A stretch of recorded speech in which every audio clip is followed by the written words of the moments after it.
Hi, everyone. Hope you're doing well. It has been a very warm early part to November. November is kind of one of those months where we don't know what we're going to get because last year we had some of the coolest weather we had all year in November for about a week or so. And then, some years it's like this where we just have all kinds of warm days. It's 80 degrees today, sweating through the bee suit, so it was beautiful though, absolutely beautiful. If you're deer hunting, it's a little hot in the tree stand, let me tell you. Now, a lot of stuff going on. Got a beekeeping conference coming up. We've got the event secured. Going to be talking about that quite a bit. Of course, we'll be taking beekeeping questions and all that kind of stuff. Hey, Brian, good to see you. Johnny on the spot already. Just bam. So, yeah, this event will be in January. I was wanting to get it more towards early February, but our speakers weren't going to be able to do it later than February. And I thought with the way things have been, it would have been really hard really easy. I mean, to find a location pretty much anytime you wanted. That's not the case. All the venues that we looked at using were pretty well booked up. So, this is Tennessee though. So take it with a grain of salt. Hershey, Pennsylvania. Oh wow. I went there as a kid. That was really fun. Went to Gettysburg as well. I really enjoyed that trip, but I was one of those young kids that liked history, and so it was a blast for me, but I didn't have a lot of friends my age besides my brothers, let's just put it that way. Yeah, I didn't know I was really coming on live tonight either, Christine. This one was kind of more the fly by your seat variety type live chats. Yeah, fly by the seat of your pants. But I was actually planning on doing some other things this weekend, and it didn't work out. Been really busy with the bees, so we'll just have fun talking bees together. 1:30 a.m. in Sweden. Oh, you Swedish people, do you guys sleep? Maybe they're not like the rest of us. All right. Spencer, Indiana. I've been to a lot of these places. So, anyways, getting back to the conference, it's going to be the 8th and the 9th of January. That's what's going to fit with everyone's schedule that's speaking there. It's a little bit closer to the beginning of the year than I would have liked. However, it'll be just fine. Um, had a hard time finding a good day. And also, the professionals that I'm getting to talk really didn't want to get close to March.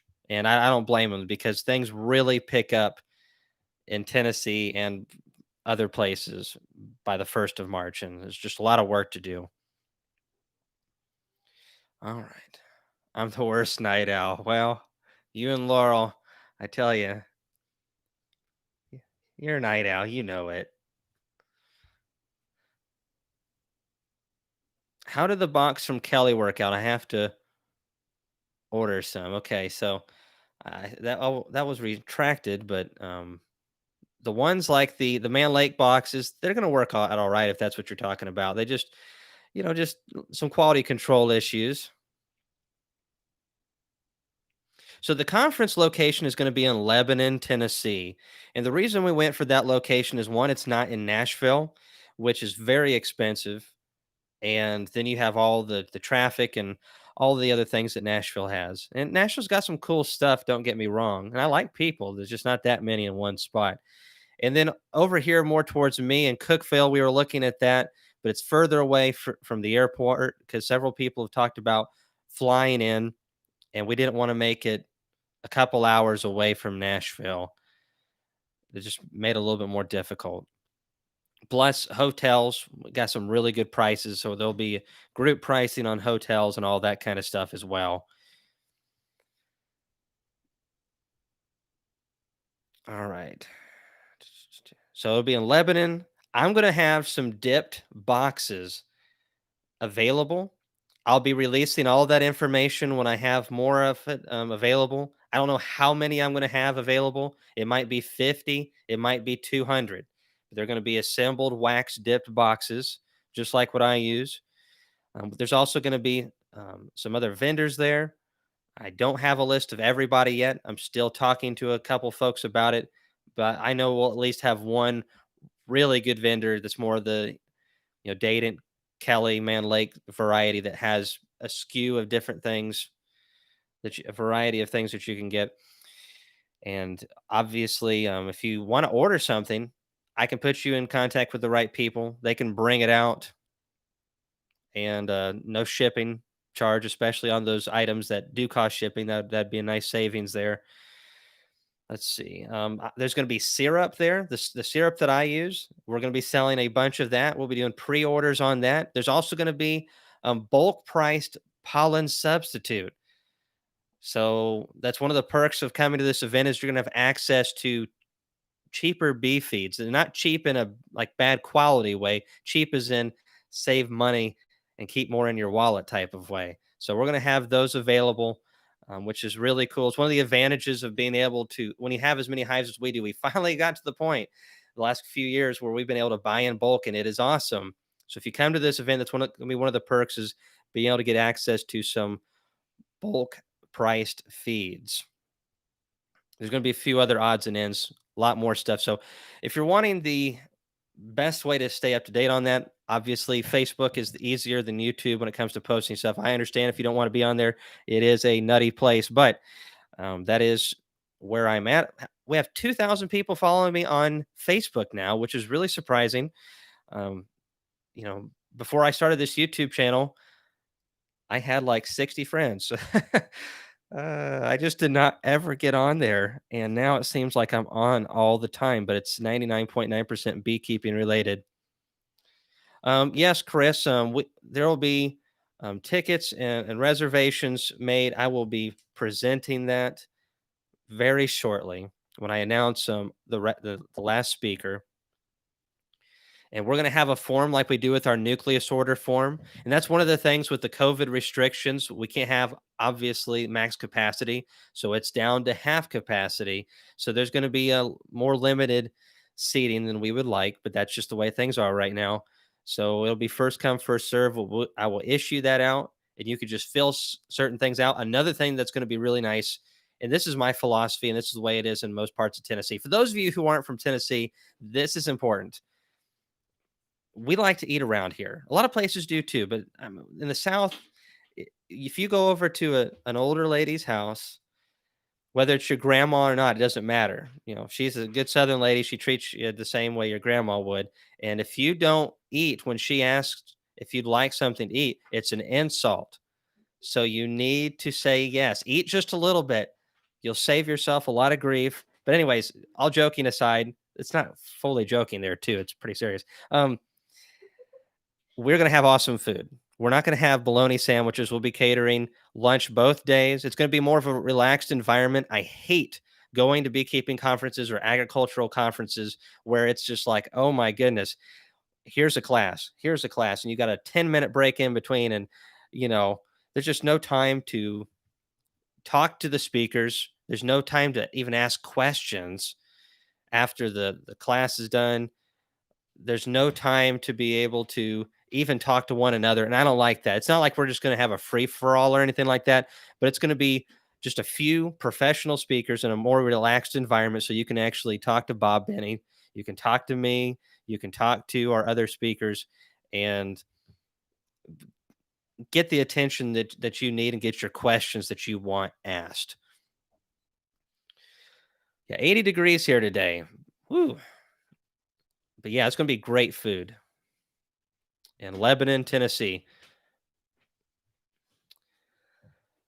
What's the lowest in queens that I will ship is what we're planning for next year is 5, and we will be sending out order forms for that as well, all that kind of stuff.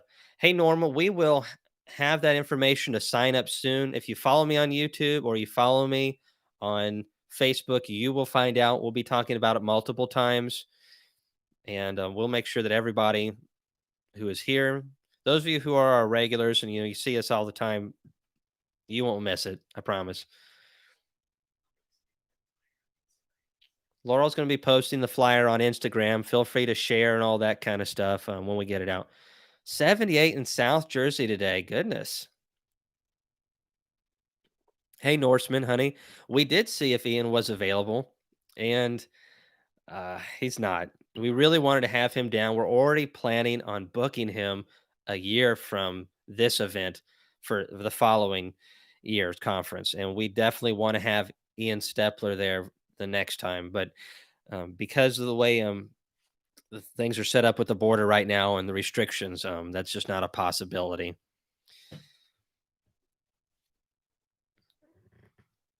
Hey, Farmstead Smith. Yeah, doing pretty good.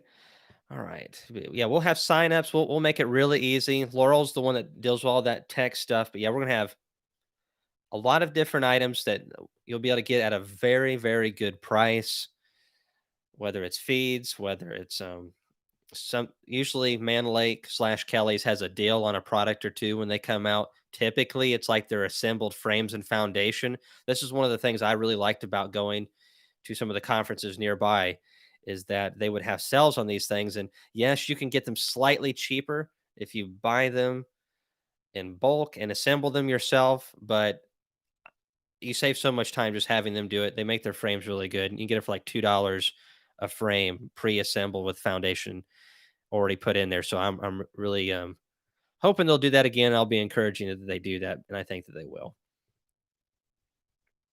Hey Anthony, small hive beetle wasn't that bad this year. They kind of got nipped in the bud earlier in the season. They have come back through summer and stuff, but my colonies are strong. They can deal with it. I'm seeing a few colonies that have upwards of 100 small hive beetles.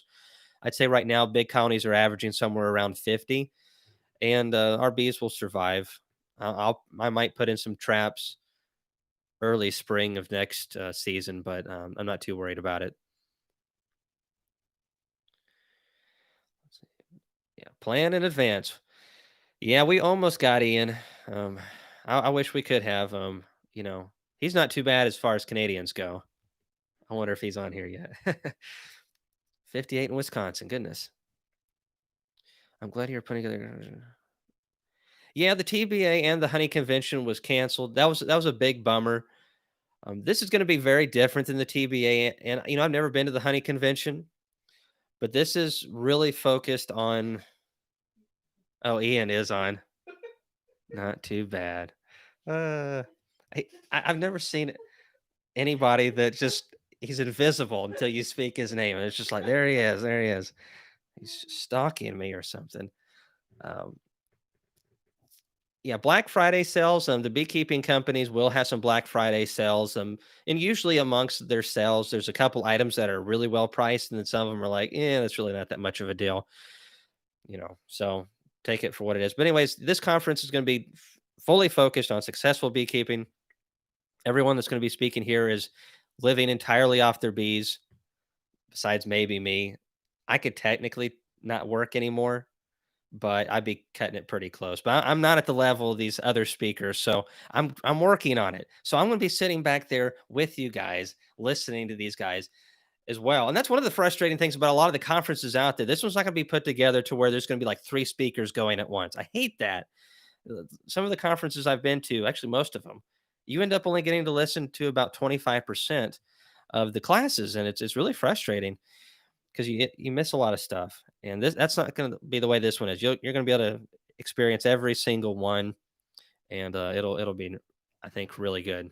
Bob Benny is great speaking, and I think one of the reasons why I wanted to get him is because when he's off stage and he's not talking about bees there, he's going to be talking to you or me or just anybody because he's very personable and a very friendly guy. I've really enjoyed getting to know Bob Benny more. I'm talking to him about this conference.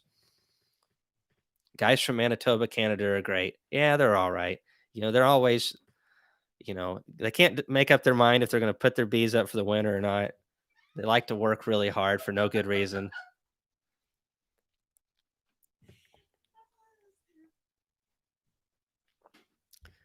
Your thoughts on this recipe? Feed in February 750 grams of honey with icing sugar mix until it will take no more than flatten and add to hive just above the frames. I don't really know much about icing sugar mix. I'd be cautious and see what is in that because if there's any additives that don't need to be in there, then that can really cause some dysentery or gut problems. Also, if you're going to feed honey, make sure it's yours because a lot of the stuff you can get from other places could have European foul brood. It could be carrying viruses. It could be carrying a lot of different things.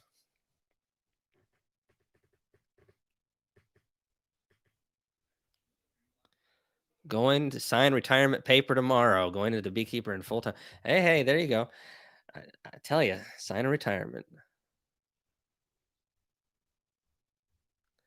When is it? I just joined the live feed. So it's going to be the 8th and 9th of January. The following season in 2022, where we're hoping to have Ian, if he doesn't, you know, stalk me too much on this YouTube and drive me nuts. Nah, no, we're going to totally have him as long as nothing else crazy happens, like all these restrictions and whatnot.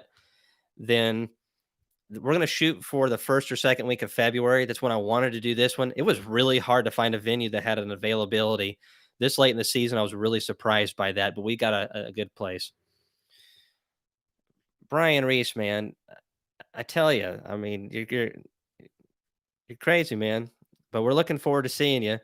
I tell you, you got to save some of this money back so you can buy some of all this stuff that we're going to have there, like the syrup and the sub and all that kind of stuff. Thank you very much, Brian. I have a queen that has a striped abdomen. It's not like my Italians. Any clue on type? Well, Wayne, that is a really complicated question because even amongst carnies and Italians and Caucasians and so many types of bees, there's so much diversity within those because there's no such thing as a pure Italian or a pure carney. There's so many different strains, and there's even trace amounts of genetics that really aren't expressed much these days, like Apis mellifera mellifera, which is also known as like the German black bee. It's still common in Europe, but here in the United States, they're pretty much extinct as far as being a predominant genetic. There's trace amounts in the bees, so it's really hard to determine why they look the way they do. You can take a queen and she'll just go out and mate with some drones. And there's just so much genetic diversity. It's really hard to say. It's crazy. I can graft from one queen, raise 500 daughters off of her, and there's just so many different patterns. Some will even have dots above the segments of the abdomen. It's really cool. Some will have stripes. Some will be solid. Some will be like a reddish solid, bright yellow, black even, just and I don't breed for looks. They used to do that back in the day when they had, I guess, fewer things to focus on. But yeah, Brian, I'm excited to meet you too. So come on out. Let's see. When are you going to Hawaii? I'm not 100% sure on the date on that tray, but it is going to probably be sometime in February, I would imagine. And that's going to be a fun trip to the Big Island. I'm going to do some good videos on some beekeepers over there and their operations, and I'm really, really excited about that. So Weeze Bees asks, what was the end result on your spirulina, the wax moth, and all that kind of stuff? So what I found with the spirulina patties is that, I mean, all four of those colonies look good. I did have some issues early on with one of the colonies that was not wanting to eat the patties, and the queen's pattern was not good at all. She was in her second season. We requeened her with a brand new queen. It fixed it, and then all of a sudden they started eating the patty again. So it wasn't the patty that was causing any issues. Um, but I wanted to say that because when you see colonies that are not eating correctly or they're drowning in the feed, they're not consuming patties like the rest of them. That's a great sign that there's something wrong, and it could be the queen's no good, drone layer, just poor layer. They could have viruses. It could be several things. High varroa counts, a lot of different stuff. But they worked all right. I wouldn't say that they're a great patty. Again, there's only four colonies, and I did test them on some bigger ones. I didn't see any increase in brood production over Ultra B. I kind of feel like with the price margin and what I feel like is unproven essential oils that may or may not block the queen from laying as heavily. which I think could be a component in there, which isn't that bad if you're not trying to build up brood. My concern is I feed the most pollen patties coming out of winter. And the last thing I want is any strong essential oils that could be blocking any pheromone at all. And even if it just slows down the brood production by 5%, 3%, it's too much. Can't have it. And there's a price point to consider. You have to kind of try them out yourself and decide if it's something that you like or not. The small hive beetles do not like them very much. I did see couple in one of the patties, but I was putting 2 pounds of patty on at a time on like an 8 frame colony, 8 frames worth of bees. So it's just I wanted to try it out. It's a very small test, not a very scientific one. I was just glad that they sent them to me so I could try them out, and I've decided that I'm going to be going a different direction for our business. I'm very used to using Ultra B, so I'm going to either continue on that or try global patties out maybe on the side this year. What am I doing to winterize my Apame hives? I made sure they had enough feed, and that's it. So nothing special. Again, we're pretty mild here in Tennessee, so yeah, they're insulated hives. I'm not really doing anything to my big hives except I made sure the mite levels were low. Good looking queens. Some of you maybe saw the video today where I had the three-way hive with three different young queens. September mated queens, very small splits. I'm very optimistic that's going to do well, and we use those all the time for mating nukes. But I'm hoping that we can also use them to overwinter a bunch of young queens, which would be very valuable to our operation, and which would also help us sell nucleus colonies more easily in the spring. We had a hard time this year with a very, very cool spring getting those queens mated early. It made us push things back a little bit longer on our nuke cells a week later than I wanted to. And I don't want to have to go through that again. So we're gonna actually try to focus more and more on making our nuke colonies the year before, making the queens around September. So they'll still be extremely young and they'll be more proven even, which I think will give our customers a better product and also will put less stress on us early in the season when everything is going. Hey Trey, I don't make mead. I haven't had time, and I'm not much of a drinker, except when it comes to water, orange juice. But whenever I can get good orange juice, that is. But yeah, no, no, it's I just don't have the time for it. Is the main thing. But yeah, Roger, I really don't do anything to overwinter or winterize my Apame hives. I think they're pretty good as they are for me. Let's see.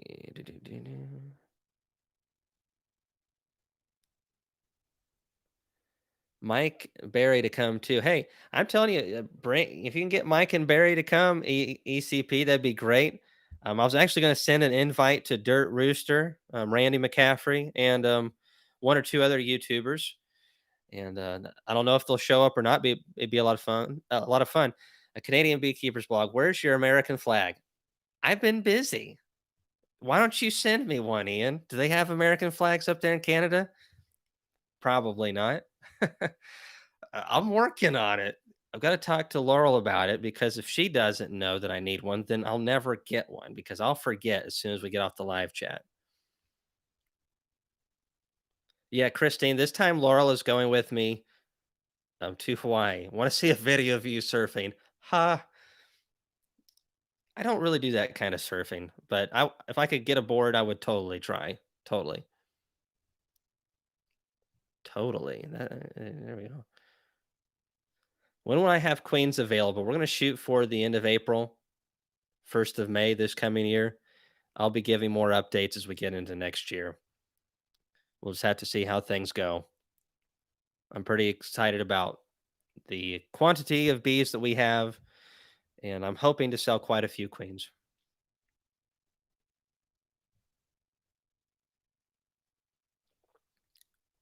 Yeah, smash the like button. Yeah, there you go. Gordon says, Cayman, good evening. I have my first hive, caught a swarm in June. They are blowing up 3 8 frame Three 8 frame boxes. What I'm getting out of that. I want to do a split in spring. What is the best way to split without buying a queen? Okay. Well, if you've got one hive, so that really limits your options there. You can do a walk away split. I'm really not super fond of them because if they don't work out, then you know you don't get to it quickly. Don't really get a second shot. I mean, if you have one hive, it's kind of hard to do. You could basically make a 5 frame nuke like I do in my grafting queens in a 5 frame nuke videos. And then you can make that really strong, and then you could graft queens or punch out some cells. There's several different ways that you could go about it, but with one hive, you're really limiting. If you're wanting honey production out of that colony, the more you're taking away from that, the less honey crop you're going to have to a degree. Depends on the strength, of course, coming out of winter as well. Ideally, in my opinion, if you could find a good queen from somebody else who would be way better, you could do a walk away split, but ideally, if possible, I would just buy one.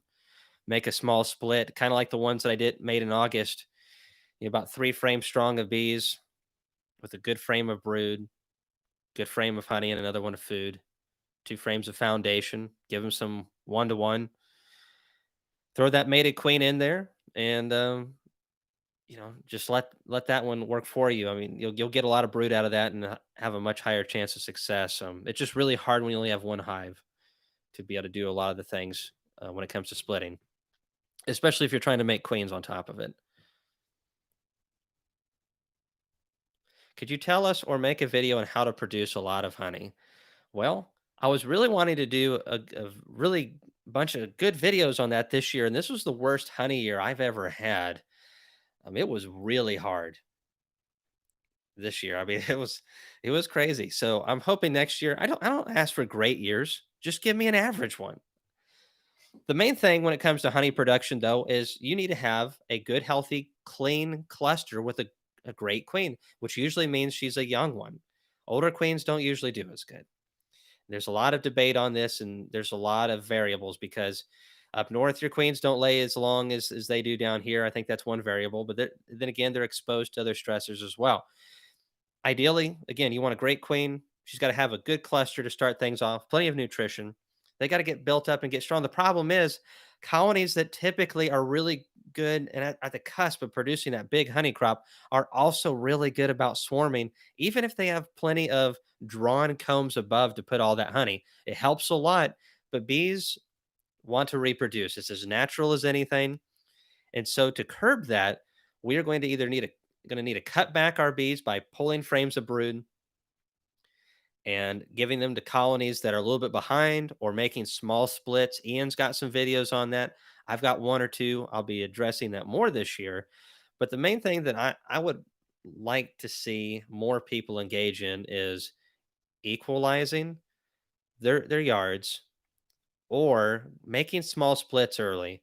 You can purchase the queens, make some small splits, and I would rather, instead of getting that 120 pound honey crop, let's settle for 70 to 80 pounds.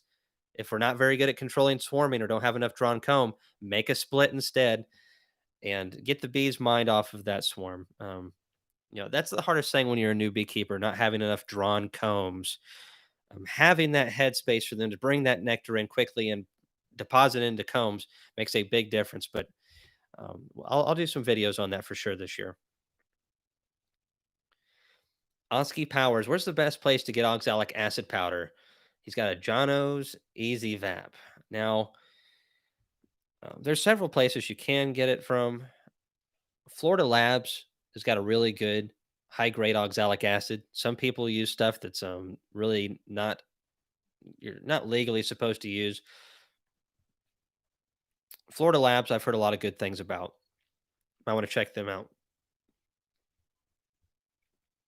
Let's see. Yeah, our bees are looking really good here. I went through a whole bee yard today over across the river, the Cumberland River, and there's no pollen coming in today, no nectar, and I was just going through and getting out a lot of rotten boxes. just some really old material, and it needed to go. And I've been meaning to do it all season, just hadn't got around to it. And the bees were not very happy today. These bees during a honey flow would be so gentle, but today they were rough. And I had my bee suit on. I had some gloves, and I was still getting stung through my pants. It's no big deal. Kneecap stings are a lot of fun, but I was able to get them switched over. The main thing though is they looked really good. Some really nice clusters, not a whole lot of brood. I'd say on average, we're looking at about one. If you added all the brood from the scattered frames and put it together, we're looking at maybe 3/4 to a frame of brood on average. So it's getting close to the time for oxalic acid usage here. Typically, I find the most ideal time is sometime in December. Probably, I'd say the second week of December is a great time here to get the best kill on varroa mites with oxalic acid vapor. Really excited with what I'm seeing.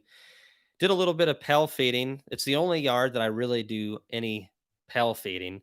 Just like anything these days, I really try to just kind of dip my toe in the water, so to speak, because I hate buying something and spending a lot of money and then hating it later.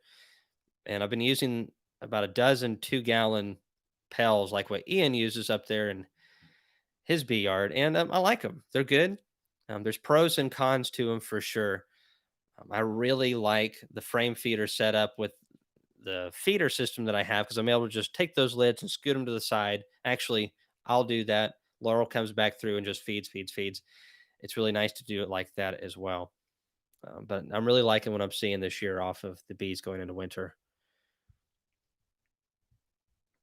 Cayman, have you used Ultra Bee patties from Man Lake? I have used several tons, Alan, and they work good. Small hive beetles like them, so it's best to not put on more than what the bees can handle in about a 4 to 5 day period.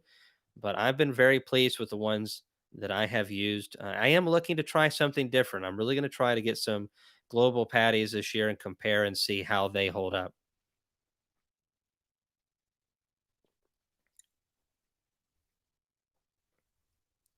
I'm working on getting an American flag. I'm gonna probably get one. I'm gonna try to get a bunch of other stuff in there, but I just hardly have any time for anything extra like that right now.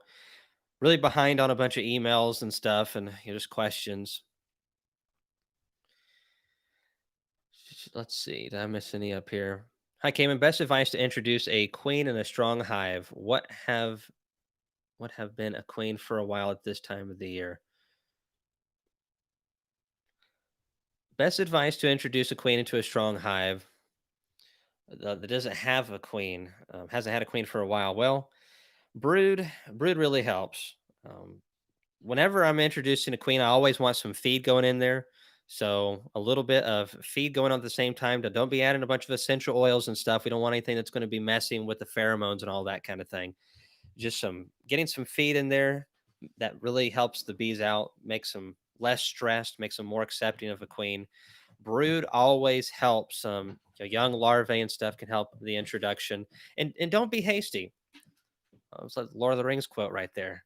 Um, don't be hasty. Just stick that cage down in there, put some of that feed in there, and make sure that you stick the cage, if there's any brood in there, next to some brood. If not, if you can supply some, that's great. If not, just don't be in any hurry and come back 3 days later and then pop the cork and let them eat through the candy. A lot of the introductions that I do on if I'm going to try some new queens, I've got some like say Italians and I'm trying to introduce a USDA Russian.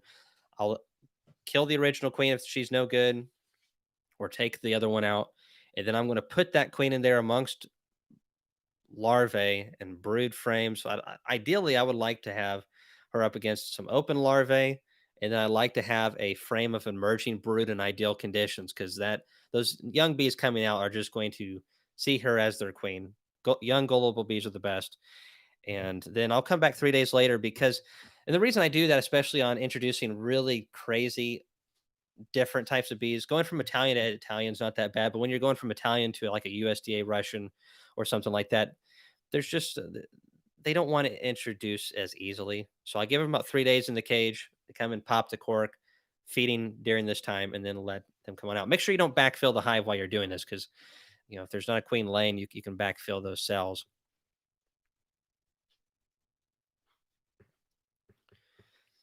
Roger T, if you ever use the fully drawn plastic frames to help get new hives started when you're short on real wax frames. So, Roger, I have not. That's actually something I'm going to be looking into this year for a video. Is getting some of the honey supercell videos or the permacombs and just using those. I'm really not a huge fan of the thought of just having solid plastic cells, and I don't know how well it's going to work with my Silver Queen Cowan. However, I do these videos because one, I've always wondered that. I've wondered what using those would have been like, 10 years ago. I just never tried them. And also it's content that, if I have that information, the people who want it can watch it. So people are going to always jump on me with both feet and say, "How dare you use plastic? You're destroying the honeybees." But, there's always those types out there. Oh well. But yeah, ideally combs better. But yeah, I could totally see it, especially when you have some really nice, strong colonies coming out of winter.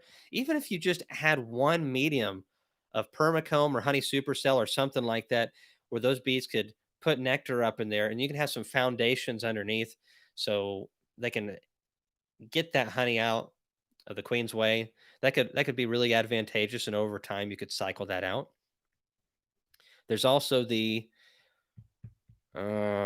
better bee better comb or whatever it is. I can't remember the name of it. Um, there's that out there for drawn combs. You can't really use it for honey, I've heard. I don't know if that's true or not.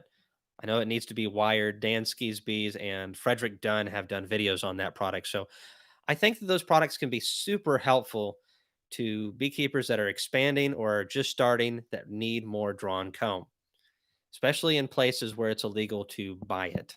Because some states you can buy it, drawn comes from other beekeepers, in some states you cannot legally do that.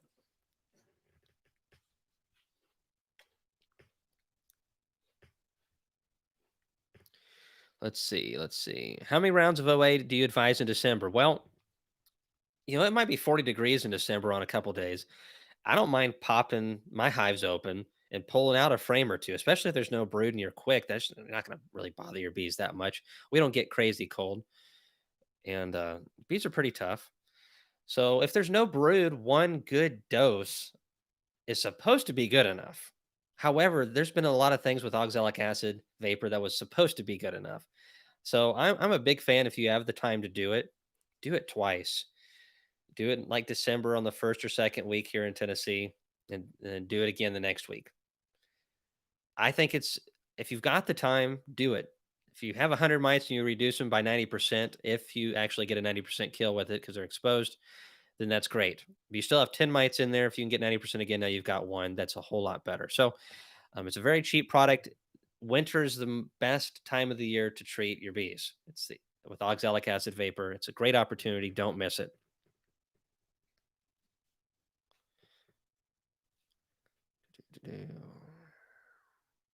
What method would you use to make queen bees if you're a new beekeeper? Well, if you take a grafting class or if you teach yourself, grafting is by far the easiest way to get a lot of queens quickly with very little resources.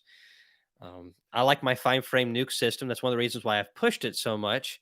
Um, it's not necessarily what we use on a large scale, but basically what we do on a large scale is just double that size. You can use a 10 frame, 9 frames in a 10 frame box, and make a giant queenless colony that is just ready to make all kinds of brand new queen cells because they're just desperate and tons of nurse bees. But a 5 frame system, 4 frame system, somewhere around there, just, most people go wrong with, a lot of people think it's the grafting, and the grafting can be an issue, but literally my 8-year-old daughter grafted queen cells this year. And she did a pretty good job. I think she got about 30% acceptance rate on her first try. But I set up the cell builder for her, the cell starter, excuse me, cell starter, cell finisher, before I get everyone confused. And she did a great job. She was a little rough with them, and some of the larvae she grabbed was a little bit too old, but it was a great experience for her. She's going to be awesome.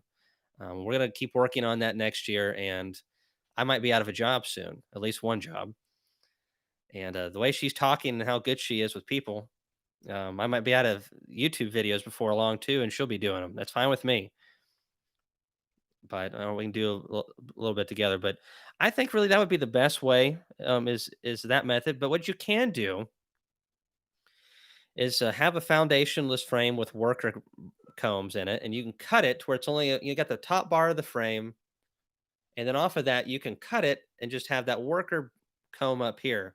And if you can, but before you cut that, say you have a whole sheet of that foundation. I can't say anything today of that foundationless comb, as long as it's worker brood, stick it in there, get the queen to lay eggs in it. And that'll work too. And then once you see all those eggs in there or the right age larvae, you can cut it right below where you see a bunch of eggs or larvae and then stick it in a 4 or 5 frame strong queenless nuke and they will draw cells off of that. And then you can just cut them out about, come back about 9 days later and cut them out. Just be very careful with them. So there's several ways to do it. Um, if you're counting on these splits though, it might be best to have some ordered as well. It takes practice. That's the main thing. It's just repetition.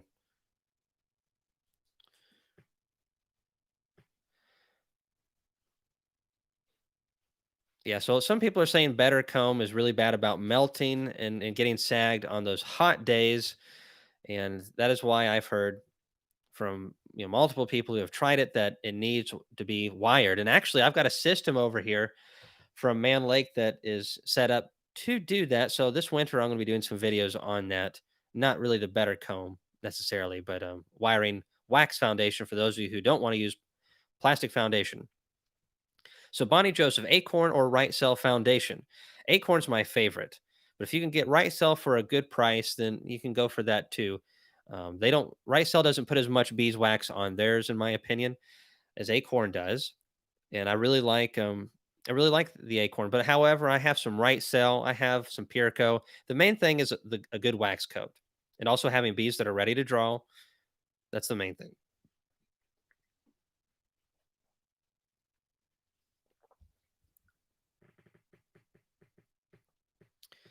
All right, what to do for 100% might kill your bees. Basically, that's the only way to get 100%. There are people who do thermal mite treatments. There are people who do oxalic acid, APFR combinations, even though they're illegal, and a few other different things. And mites are very persistent, and it's a big problem. They're never going away. And even if you were able to eliminate all of them, let's just say there's a bee tree 100 or 200 yards away from where you're at, even further than that, and they send over a bee or two occasionally and drop a couple mites in your hive. It happens. Colony and bee drift and robbing happens a lot more than we think that it does. So there are mite exchange and pathogen exchanges there. So there's no way to keep them out. So I did a video, Jason Johnson, on the package versus nuke where I checked some of them. They're great. I haven't done a lot of videos on them this year because I wanted to focus on other things. Now they didn't do very good as far as honey production, but that was just because nothing did really good on honey production in this yard. But as far as I sold 4 nukes off of them. I've made splits off of them. They're all alive and they all look really good right now. I'm really liking what I see out of every single one of them. And that was the main thing was just being sustainable with everything that we have. Um, if you keep it alive, then you make more of them off of it. You can either make money or you can, you know, grow your business, grow your operation, whatever. We have grown quite a bit and have a surplus of honey. How much does honey usually go for when sold by the barrel? Also, how do you find bulk buyers? Well, I don't really know a ton about that because I really try my best to not sell honey in bulk because of the low prices. Bulk commercial honey prices varies. Specialty honeys like sourwood, orange blossom, tupelo, they're going to command a higher price. And also there's grades of light and, dark amber and just different things in between. buckwheat honey. Just there's all kinds of different things, but it's very low. Probably like two odd something a pound, depending on what it is, and higher than that if it's something good, and if it's low quality, then it depends on where you're at. I mean, supply and demand, and it also depends on how much Chinese honey they're bringing into this country. That affects things quite a bit. Um, I don't know exactly. That's a good question for Ian. Ian, where are you? Maybe maybe he's still on here. Let's see. What is it? All right, caffeine.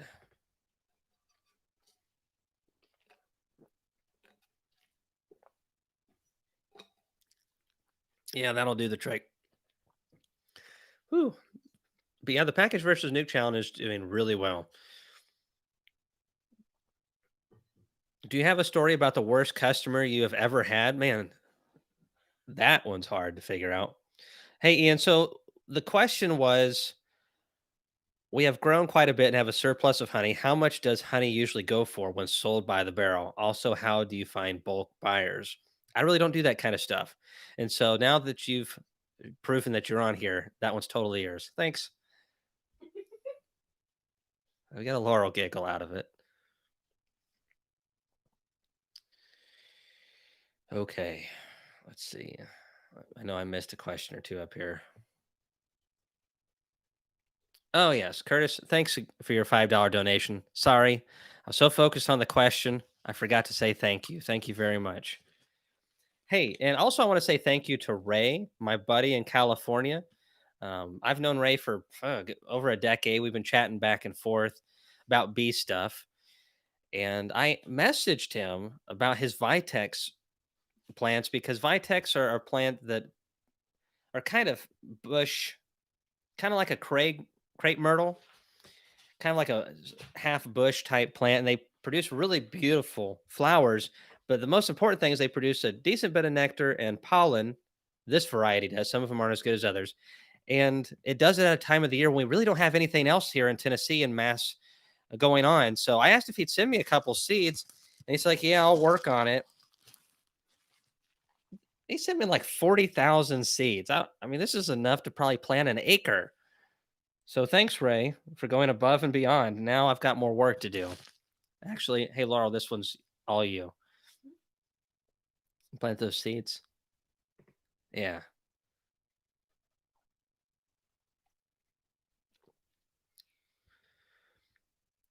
Let's see.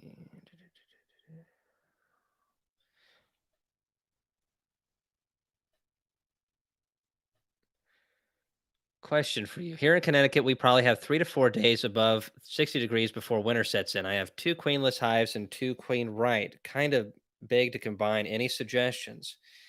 Well, the common practice, especially in old bee literature, is to combine those hives into one another and do a paper combine that way. And you can spritz the bees below with sugar syrup and spritz the bees above. And you have that paper there. Just make sure that you do it correctly. Make sure there's ventilation and just combine them back. However, if there's any signs of viruses, high mite loads, or disease, I would be very cautious. I wouldn't do it. If there's any reason to think that it could hurt the original colony, then I wouldn't do it. If there's a lot of bees, though, in those queenless colonies, that's great. And you're sure that they're queenless, right? They just haven't stopped laying a little bit.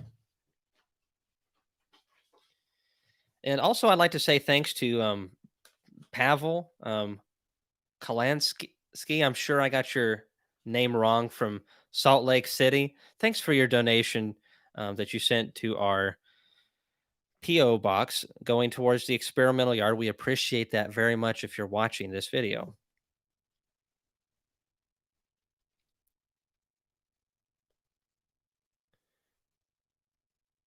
Oski Powers, you're not very convincing when you try to boss Laurel around, Kamon.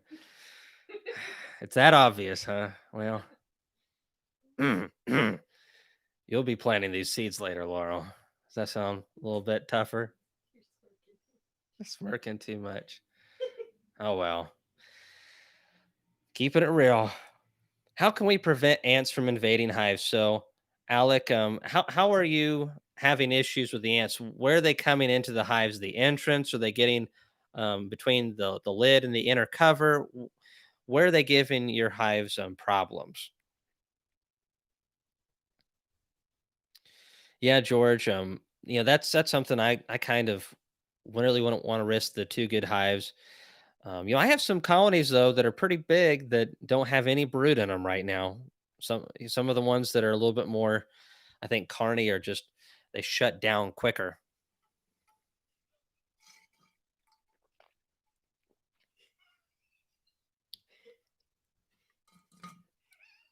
Killing me, Laurel. Killing me.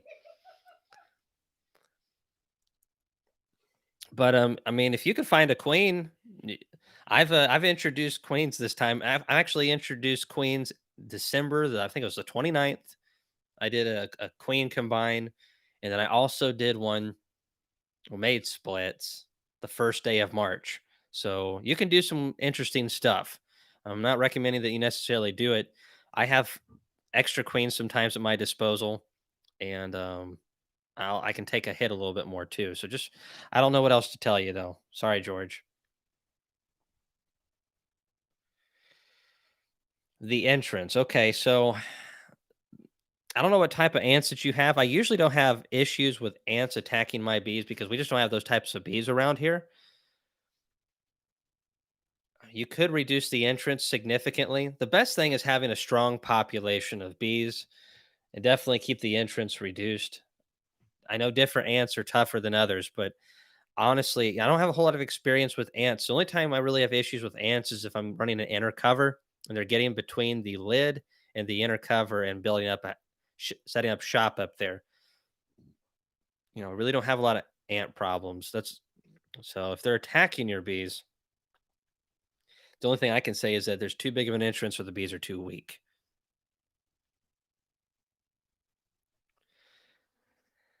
Let's see.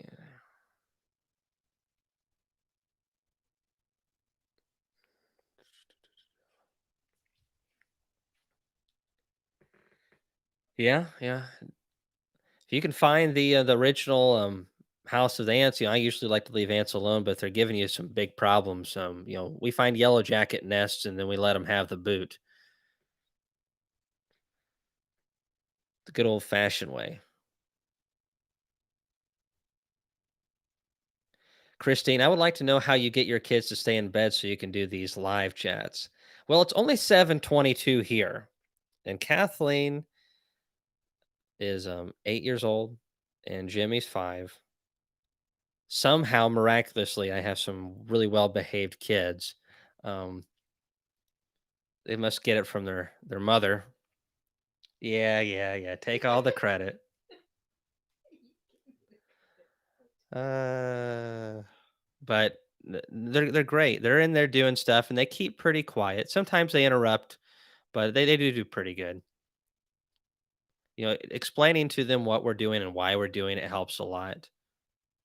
We don't we treat them like kids, but we also are training them to be adults at the same time.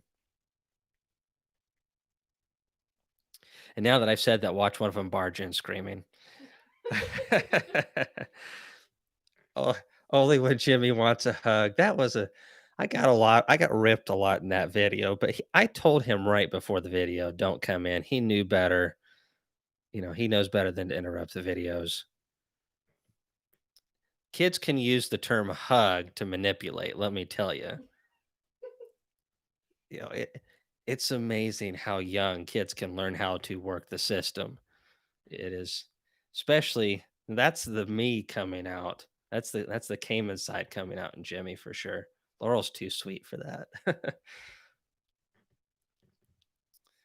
Oh me. So for those of you who just have come in recently and haven't seen the stuff early on, I'm going to say really quickly about this event that we have going on. If possible, we're going to have Ian in 2022. Right now, we can't get it done this year just because of the restrictions on the Canadian border. You know, um, so things are a little more complicated this year. However, the 8th and 9th of January, we are going to be having a really special event that's centered around successful beekeeping. Bob Benny is going to be one of the speakers. I want to be one of the speakers. It's going to be a very intimate experience.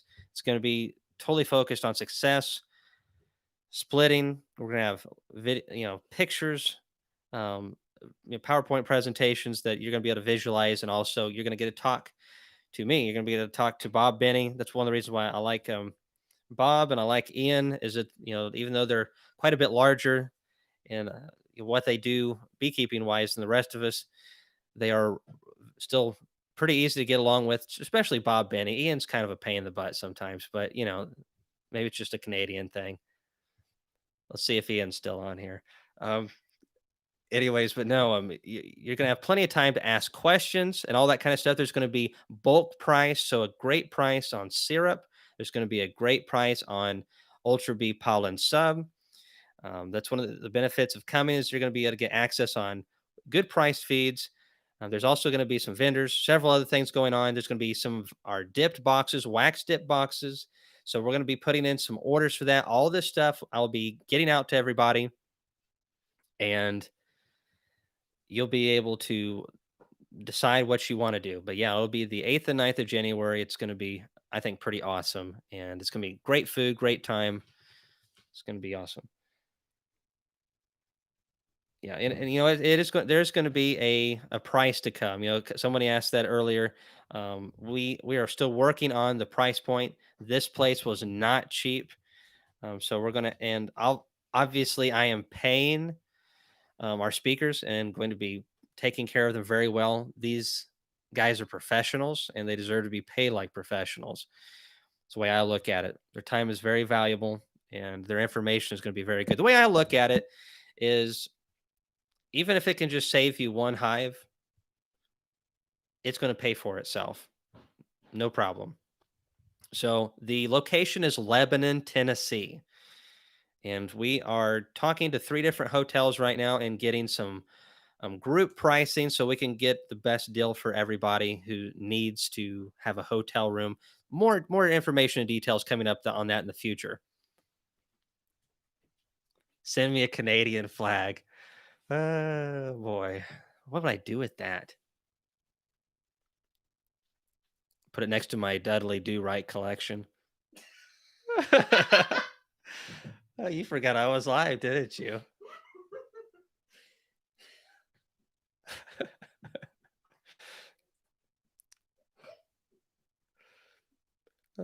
Use it as a cape. I might have, but so someone said, I thought Canadians were super nice. Well, I don't know many Canadians, and Ian's really the only one I know fairly well. And I've got to say, based off of my vast experience, I'd have to say, sort of. Depends on what day it is and what the topic is. Yeah, Oski Powers, we're gonna get the price soon. I'm still working out a couple things, so we're gonna have that very, very soon. I expect to have all this information solidified within 7 days. So if you're on my Facebook or you're on YouTube, you should see it, and we'll be talking about it multiple times.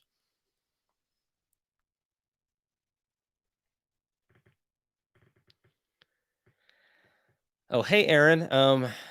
Wilson. You said that you did a hive removal the other day and sent videos of it. Um, I don't know if it was email or messenger or Tennessee's Bees Facebook page or my personal Facebook page or if it was on YouTube. No, I guess I wouldn't work on YouTube. Um, I have not seen it. Then again, I am constantly messaged every day by probably 10 to 12 people a day asking me questions or sending me something. And I just sometimes I overlook things. That's not intentional.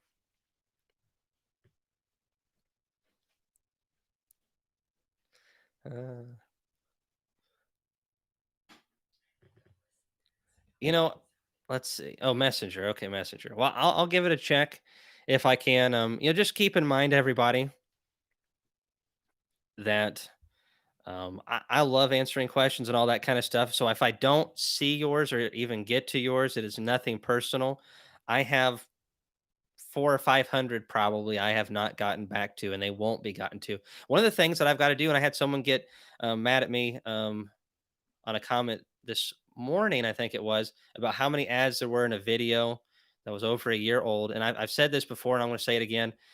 I apologize for all the ads in some of the older videos. Back in summer, YouTube came through, and any video that was over 8 minutes automatically started. They went back and put extra ads in all of our videos, and I didn't know of any way to opt out. I don't think there was a way to opt out.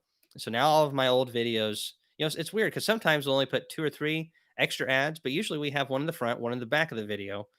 And I've kind of looked back at some of these videos from a year and a half or so ago, and there'll be like 8 ads in a 10-minute video, which is just ridiculous.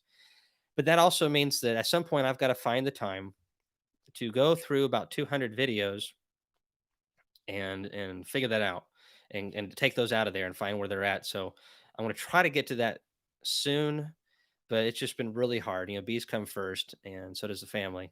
So sorry about that. None of the new videos should be having crazy amounts of ads like that, unless I missed it. One of my recent live chats, I forgot to come back and edit it because it automatically uploads it. And I looked at it, there was 20 ads in like the first hour of the live chat, which is stupid. Sarah's got YouTube Premium. Laurel's got that, and she really likes it. It's especially nice if you like to listen to music. That's 90% of what I use YouTube for, is listening to music, and that way you don't have to worry about ads interrupting your nice big band music and smooth jazz, bluegrass, all that stuff. Yeah, Earl Baker. There's some campgrounds nearby. However, January is going to be pretty cool. So I imagine you're aware of that. So you'll need something to keep warm, maybe a camper. But yeah, there's some campgrounds very close to where we're going to be holding this event.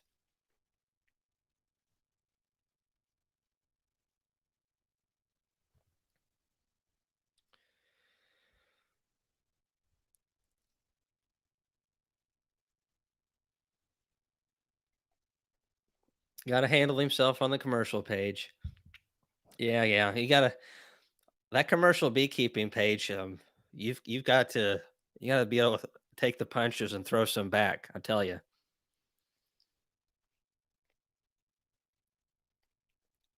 Whoa, whoa! My screen just did something weird. Okay, it's working. 5 to 10 pounds of clover every spring and every fall. How much clover do I need to get a good clover crop of honey? Well, who knows, Justin? I really don't have that much experience planting that much clover. I mean, I've planted probably at most a half acre, and the bees really work it, and I think it does help them a lot. But as far as actually putting on poundage for honey crop, not even close. A lot depends on soil fertility as well. I would say you would probably have to be planting, I don't know, 2 to 5 acres before you could even see a noticeable difference honey crop wise. I could be wrong. I don't know.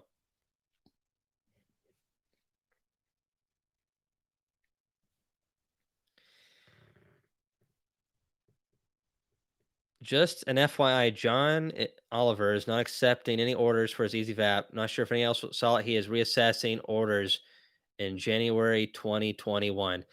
And that's not surprising. He's got a really good service, a good product, it's good price. Um, he's 80 odd years old. I don't know if very many people know that. Now, I mean, that's not a knock on him at all. I've talked to him on the phone. The guy is awesome. Very hardworking. Probably the reason he's still alive is how diligent he is. But at the same time, he gets so many orders, especially after we did a video on the thing. He messaged me and said, "Thanks, kind of." You just set me really back in order. So sorry about that.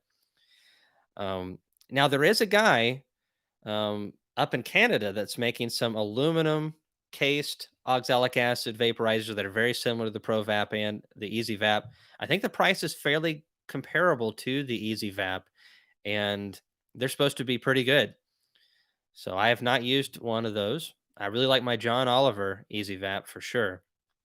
But check those out. Whole lot cheaper than a Pro Vap 110. Let's see here.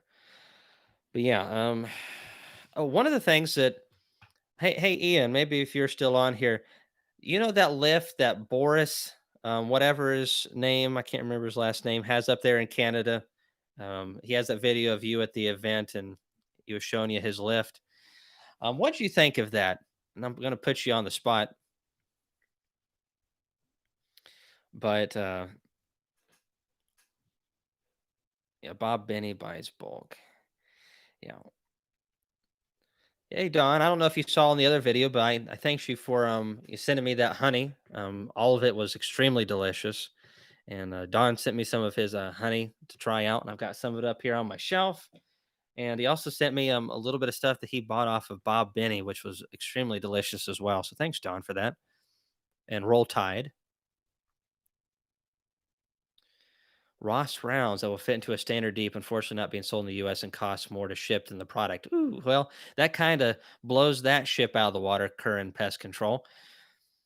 I really, if I was going to do comb honey, I think I'd probably do the hog half comb. Or why not?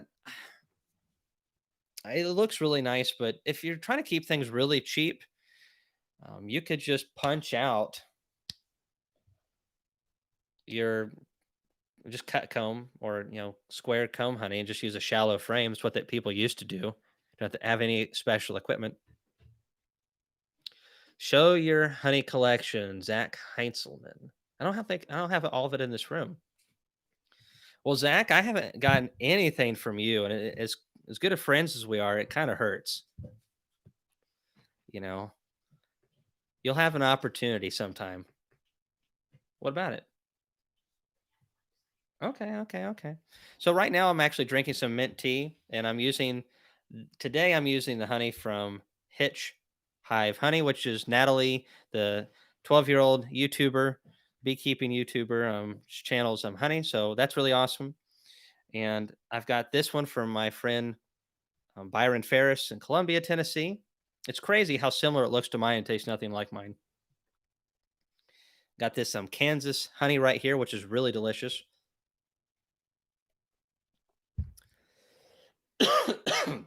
I might need a little bit of that honey. I about choked myself. Goodness. Laurel, take over.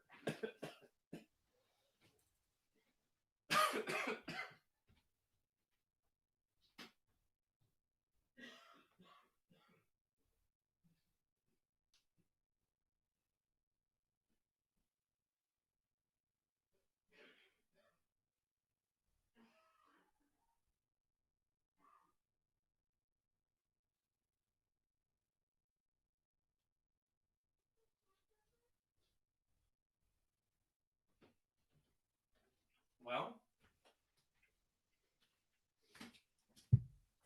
ooh, wow. Ooh, sorry about that.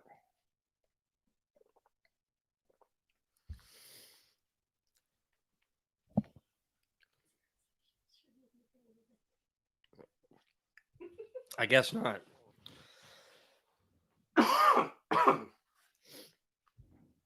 Anyway, so all kinds of honey. This one's from Ohio. We got this one from Arkansas. And I just I just can't get over this.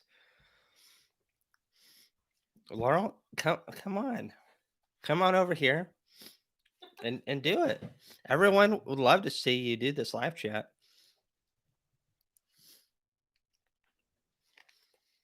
Ugh. I knew at some point this was going to happen to me on a live chat.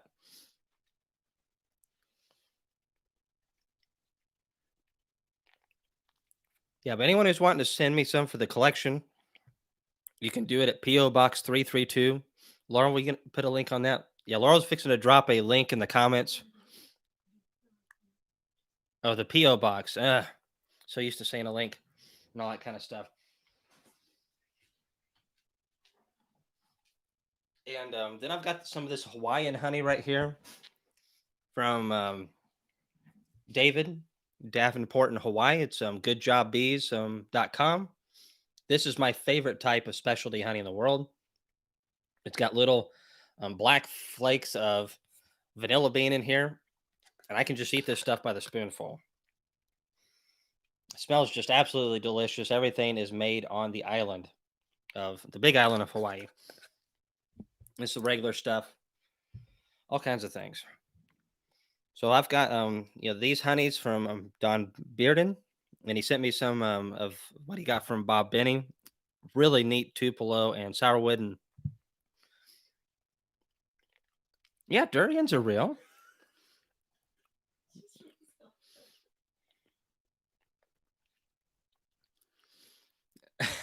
Maybe Laurel poisoned you for the seeds remark. No, I doubt it. She's got more work to get out of me before I die.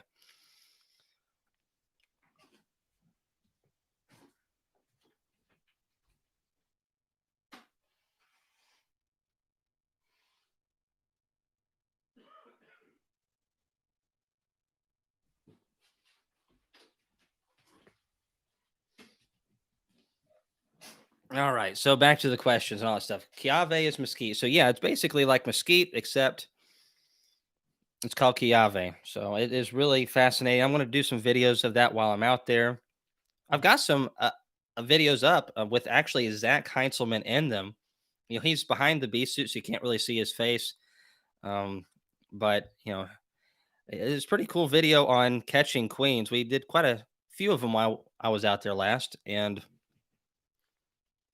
I'm telling you, it was a really interesting experience.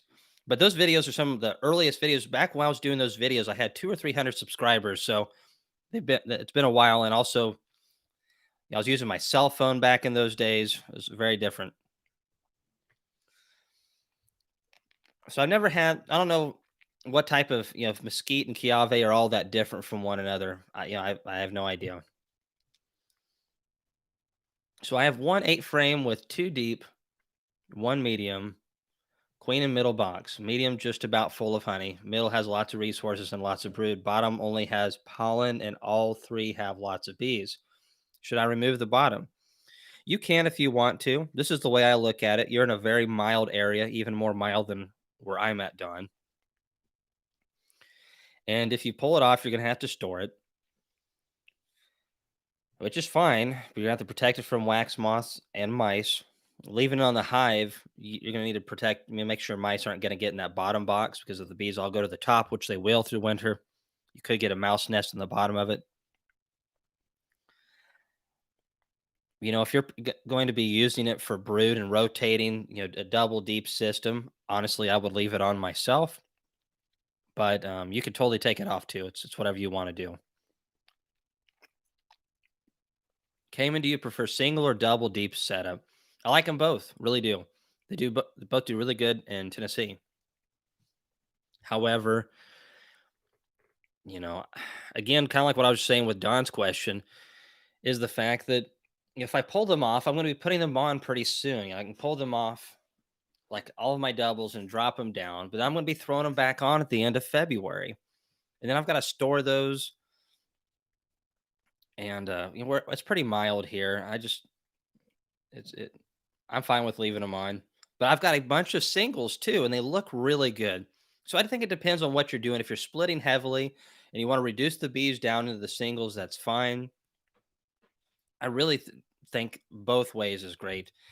I'm leaning more and more towards trying to figure out a method with the single, just for the convenience of moving them and a few other odds and ends. But then again, I use frame feeders, so I'm only able to put 8 frames plus the frame feeder with that system.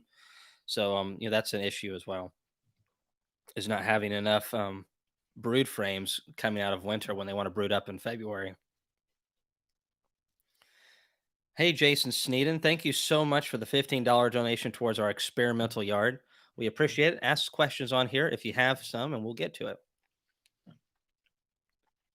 When do you do your last check to make sure you're a queen right? I did that a while ago.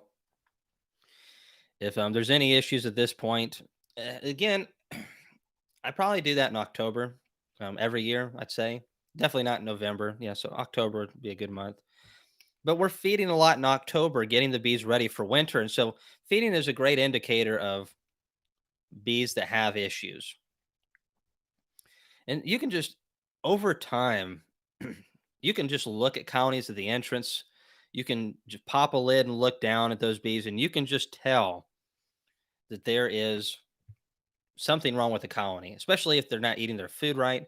So as we're going through things right now in November, if we see colonies that show any of those type of issues, sometimes I can just look at them and I'm just like, this colony's queenless or something's up. And a lot of times I'm right these days. Just experience seeing that a lot, but yeah, right now, I mean, we're kind of looking for it, even though we're not specifically looking for it. We'll come across it as we're feeding. See you, Justin.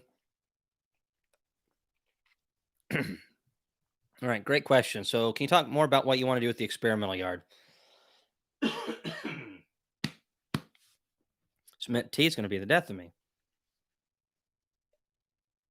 So, let's have some more. So, the experimental yard, there's a lot of different things that we could do with it.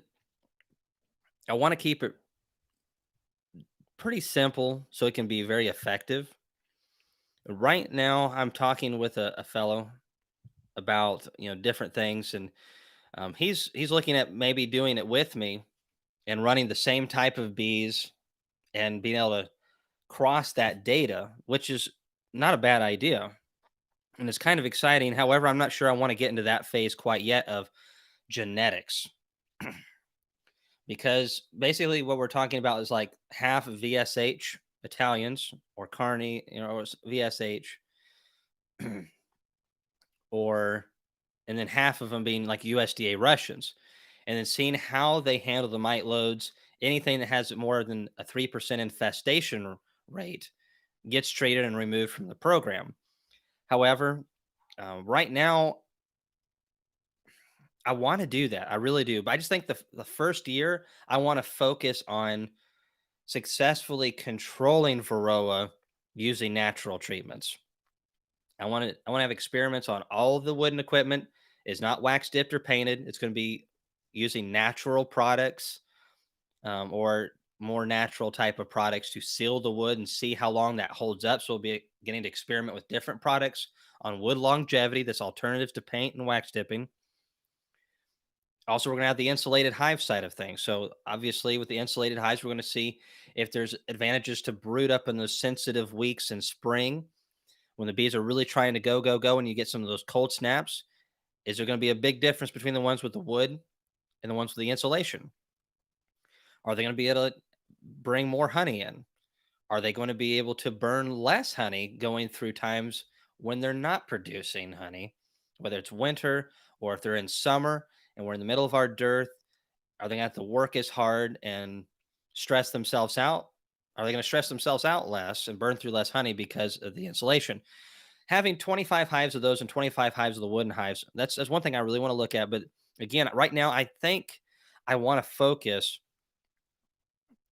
on just taking thiamol and oxalic acid vapor and doing multiple methods, probably about 4 different methods, and seeing what is it going to take, what can you do and what can I do that gets us off of using stuff like Apivar, and so we don't have to use any of the artificial synthetics and still give us the great results that we want. What is it going to take to do that? How can we do that in a way that's as easy on the bees as possible? So that's what I would like to figure out with the experimental yard, and just test out the natural treatments one versus the other the first year. And that was kind of my plan for the first year, is to basically at the end of it hopefully have a really good idea on a strategy that everyone can base themselves off of. No, I don't have the Rona, Ashley. I'm getting over a little bit of cold. COVID wants nothing to do with me. Now, I have no symptoms like that, just a very, very mild cold, but still, it wasn't the cold that got me there. It was I choked on my drink, and that just kind of got me back into coughing. But anyways, so yeah, I want to keep it pretty simple early on, and just I really feel like the number one problem that new beekeepers have is not controlling varroa, either to the point where their hives die. But I think even the ones that are starting to get on board to treating more often are still not doing either their treatments aren't doing what they think that they are, or they're not treating often enough. And because of that, they're going into winter with smaller clusters than they should, and they're not getting the big honey production colonies. The colonies that in the first and second week in March in Tennessee that are busting out of a double deep, big honey production type of hives. COVID-19.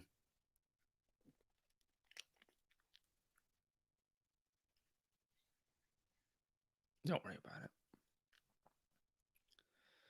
So, anyways, we'll be looking into different things with the experimental yard, and I'll definitely be open to any suggestions that people have.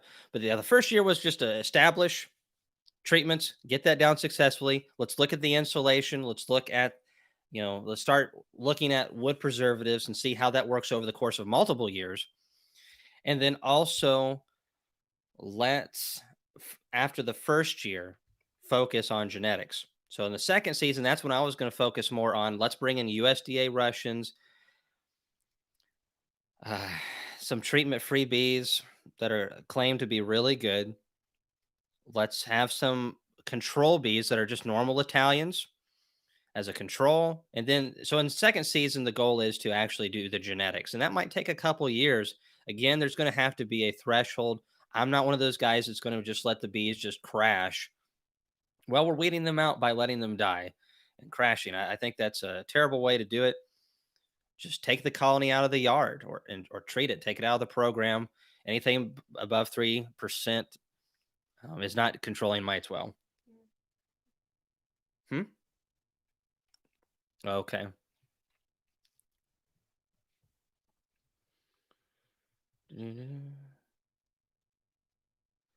Oh, hey, one shoe. So you got that Canadian guy vaporizer, and it's nice, huh?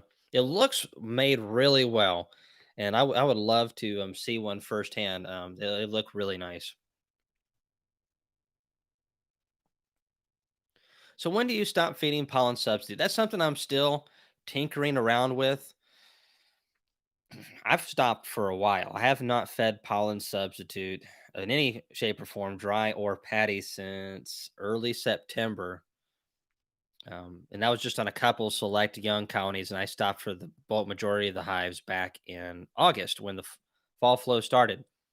Now, the fall flow was good here this year, so I didn't feed any after that. I don't think, even if I was feeding a pound of patty a week, the bees would eat it, but they don't really translate a lot of it into brood right now. They don't want to. The bees, the daylight is length is getting shorter. They don't want to brood heavily right now. So I don't want to encourage that.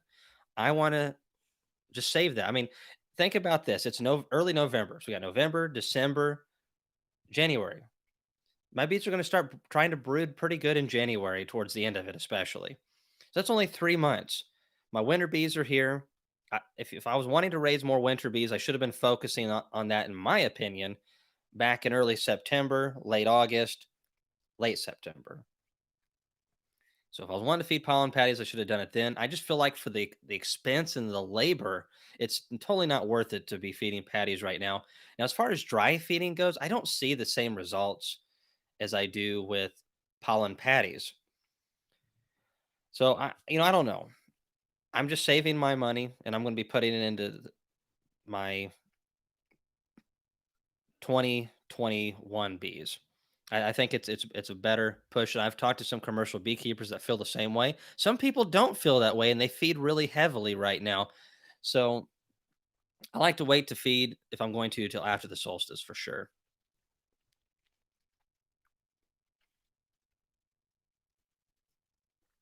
I think horizontal hives are great. I wasn't able to do anything with mine this year.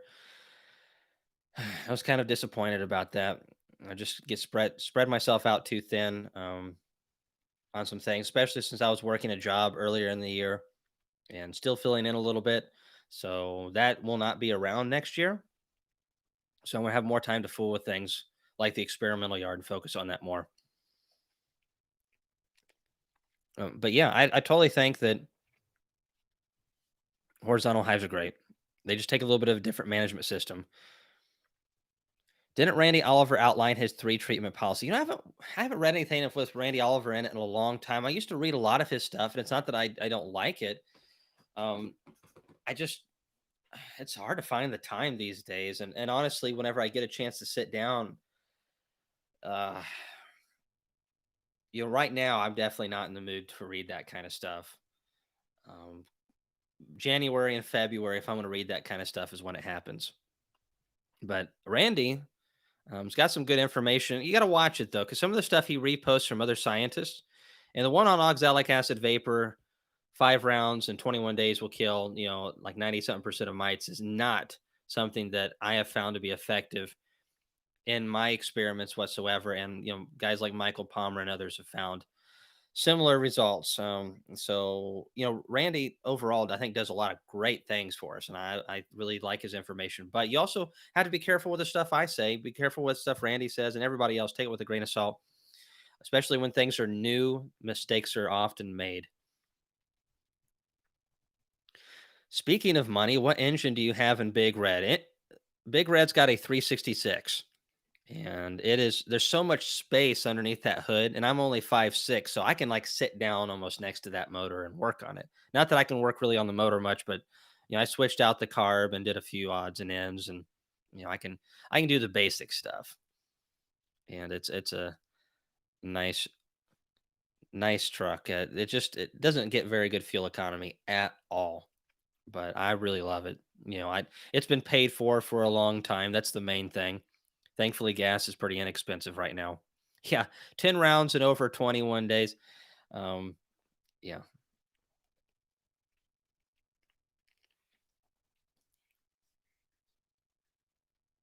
Oh, did I? Whoops. Merry Christmas 2.0. Sorry about that. I saw that up there and then I got on something and I totally forgot. So, does having pallets make it easier working bees? Absolutely. If you're moving bees a lot and making splits, if you're just keeping the hives in one location and you're not moving bees to different yards or making a lot of splits and increasing your bees, then pallets don't make quite as much sense. But if you still have a nice lift or nice setup, then it can still save you a lot of back-breaking work. And that's something we'll be showing this winter. I have a hive lifter that I'm going to be bringing on the way. And I'm hoping to have several of these cool gadgets at this event in January. And so you guys can see them and even try them out just a little bit and see if it's something for you. And I just want it to be an experience when you all come out there. You can get as much as you can out of it. And that's one of the things with beekeeping is just because we're such a niche market, it's hard to get your hands on a lot of things and see things in person. Hmm? Yeah. Laurel says niche. It's niche. Yeah, yeah. Well, the problem is some of these people aren't even from the United States of America, so they probably say it different over there, and that's fine. But I'm an American, and even if it is niche, we don't do things like everybody else. And I don't understand how you can be born in Dandridge and then say words like orange instead of orange, and then say niche. We're gonna have to have this discussion later. I'm gonna be on the couch tonight, everybody, just so you know. I know you're too good. But yeah, pallets are great. I'm gonna be doing some videos on how we're moving some pallets and different things this year. Pallets for me are awesome. The two-way pallet makes a lot of sense because unless you have a forklift, it's just not going to work that great. There's a Captar lift. There's Boris's lift up in Canada that'll handle two-way pallets. So I'm excited about using pallets more and more. What would I do to help weak hives for winter? Well, you can reduce the space. If the queen's no good or something like that, you can combine them back into another colony. But I don't know if you watched my. Yeah, you did. You did watch the video because you commented on that today. The one where I had those 3 colonies in that 110 frame box with dividers. Boxes like that can be very helpful for weak colonies. In that way, if it's only a 2 frame strong colony or 3 frames or whatever, you can have your little compartments, and then they can warm each other up and definitely help them go through winter much more easily. I'm going to really try to do more videos on that hive setup this year. And also, what I'll do is I'll try to have some of these things at this event for those of you who will be there, and you can actually see them in person. So if you're wanting to build your own or something like that, you can take measurements. I don't care, but yeah, for weak hives, this time of the year, it's hard to get them to beef up. So you either need to combine them back or you need to reduce their space. It'll depend on how weak they are, what I would do. If they're super weak and they're not that great, I'll just shake them out.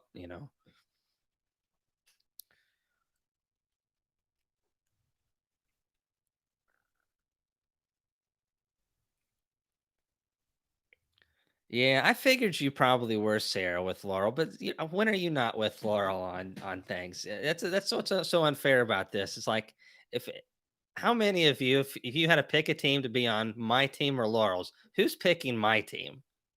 Anybody? What are you giggling about over there? Yeah, Merry Christmas. It's going to be in Lebanon, Tennessee, January 8th and 9th. Bob Benny is going to be speaking there. I'll be speaking there. It's going to be a 2-day event. It's going to be great food, bulk prices, very good prices on feed, and whether it's sugar, um, not sugar, sugar syrup. So it'll be cane sugar in a syrup form, and also Ultra B bulk priced pollen sub. There's going to be some other vendors, and it's going to be you're going to get to meet Laurel, so that should be enough to just make you want to come out. Anyways, yeah, Team Laurel. That's what I thought. Hey, I got your back. All right, I got a couple of people on my team. All right, all three of us. Have you seen any more research on LICL treatments? I found a little data, but not enough to justify experimenting. So I don't fully understand, to be or not to be, what type of treatment you're talking about. The LIC, L, is that like the lithium salts, or what are we talking about here? Team Kamon. All right. Yeah, lithium chloride. Yeah, it just they didn't do a whole lot of research on it. And it sounds like, from what they were starting to figure out, there could be more harm than good created from that. So that's an issue. I don't know. And I totally would definitely not put anything with lithium in my hive unless I knew for sure it was the right type. And dosage is really interesting. I had a person that was talking about some copper napathate, which some people have a really big issue with using for treating hives. It's not the same type of copper they use for pressure treated wood. And research is showing that it's like inert after it's absorbed into the wood. And chemicals are really interesting. We eat oxalic acid every day. However, if we breathe it in a gaseous form, it's extremely hard on our lungs. However, bees don't breathe like we do, so it doesn't mess with their respiratory system. And there's oxalic acid naturally in honey. Also, it's like cedar. If in certain states it's a preventative for moths and different things, but bees do really good in cedar beehives. Fantastic, actually. I've done so many cutouts out of cedar trees, and I have some cedar equipment myself.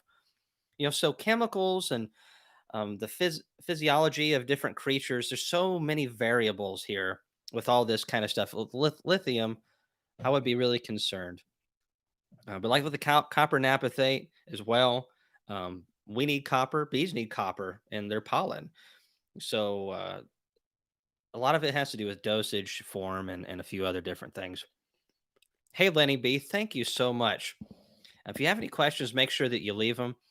We appreciate you coming on tonight. And I'm not sure. Have I seen you on here before? If I have, it's been a while. Lenny, is that? Anyways, if you have any questions, fire away. In your experimental yard, are you going to use boxes made from different types of wood? That could be possible. We just it would make a little bit more variables there. 25 hives though. I've got a friend that makes some cedar beehives. Maybe I could get 5 cedar beehives. We get 5 cypress, 5 ponderosa pine from Man Lake. Maybe get a few other odds and ends. I don't know. See, the more you do, the more complicated it gets. The main thing I'm wanting to test out is like the natural um, treatments that you can dip your equipment in at home. And supposedly, some people say they do a really good job, but I don't know. Hey, backyard bees, I haven't seen you in a while, and someone told me that you lost all your videos. I'm really sorry to hear that. I don't know what's up with that, but geez. Hope your bees are doing well over there in North Carolina. Yeah, Gene Ford, roll tide. Hey, Arkansas won another game. I mean, they're looking pretty good. They'd beat Auburn. They'd be like four wins this year.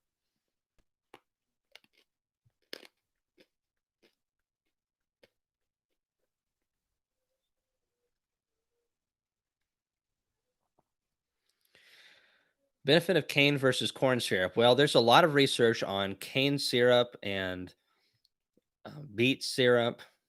Basically, cane and beet sucrose sugar versus high fructose corn syrup. And of course, there's just corn syrup, like your Karo cooking corn syrup. That's not very good for bees at all. High fructose corn syrup, there's different grades of high fructose corn syrup. High fructose corn syrup 55 is the best for bees. However, it's still one of the worst bee feeds in comparison to cane sugar sucrose, or beet sugar sucrose. Now, cane is ideally the best. However, beet is pretty close. There's not a whole lot of differences there. And then there's also syrups like what I'm using, which is sucrose. And basically, all they've done is they've taken that cane sugar and they have mixed it with water, and they have used an enzyme which is very similar to what the bees do to nectar, and they are inverting that sucrose into fructose into glucose. Can't say it today. Glucose. Ah. So at this event that I'm doing, we are going to have this available and at a really good price. Probably depending on the quantity, we're gonna have to include the bucket price, but we're probably looking somewhere around 27 cents a pound, which is not bad. Actually, that's really good. I think right now, if you get it from Kelly's or Man Lake, you're looking at the 36, 38 cents mark, somewhere around there. So it's about 10 cents a pound savings. So much easier to mix than cane sugar. And you can put on poundage a lot more. So mine is what's called medium invert syrup. And it is still 51% sucrose, but it's been partially inverted with that enzyme that mimics what the bees do. And it is part fructose and glucose now. And that's fine because that's what the bees are when they get that when you mix your cane sugar or beet sugar, your sucrose, essentially from the grocery store in 1 to 1 or 2 to 1, whatever, those bees are inverting it and then they're turning it into glucose and to fructose. And there's some other little stuff in there as well, but that's the bulk majority of what it is. But yeah, that's going to be available. It's going to be a good price. And it makes some great pollen patties. Yeah, plus shipping. Holy crap, Brian. I think right now, if you get like a 5 gallon bucket of Pro Sweet shipped to your door, isn't it like 70 or $80 for 5 gallons of syrup? Oh my goodness. It's crazy.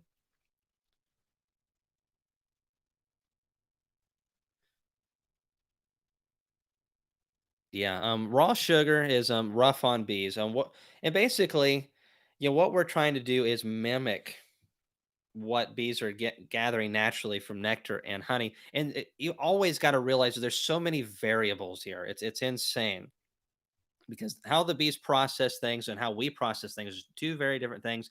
Our bodies don't need a lot of sugar. Bees need a lot of sugar. They thrive on it. And I'm not saying artificial sugar, natural sugar, or something. They've got to have some type of sugar, whether it's natural or not. They've got to have it. We don't need near as much. More fats, and we can handle a lot more roughage than bees too. Someone pass the steak and potatoes, please.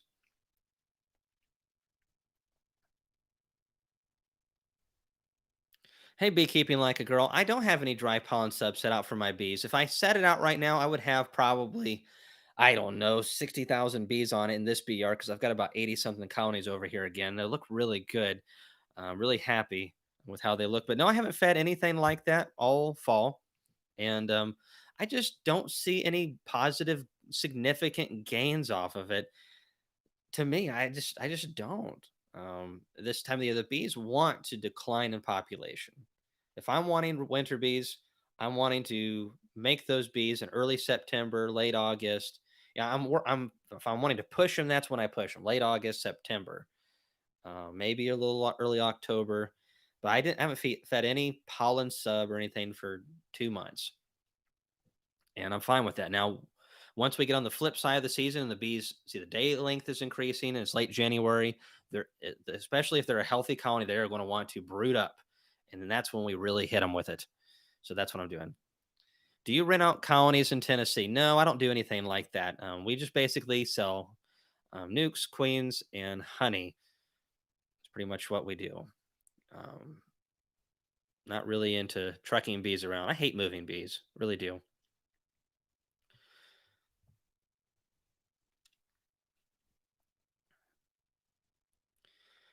Yeah, and syrup lasts a long time. It's better to use it fresh, just like everything else. There's some issues, especially if you're far up north and your bees are not getting cleansing flights.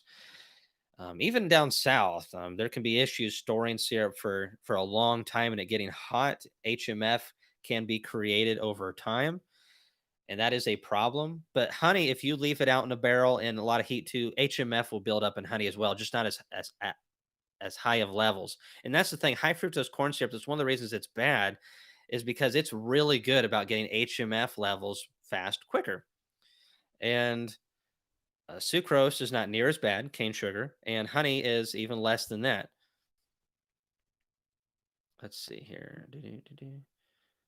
Okay, yeah, someone sent me some, and so ideally you want to use it quickly, just like everything. Keep it fresh. So right now, what I'm doing to put on some big weight, I fed today about 20. Not quite that many, probably 18 colonies that were just a little light. I'm not real light.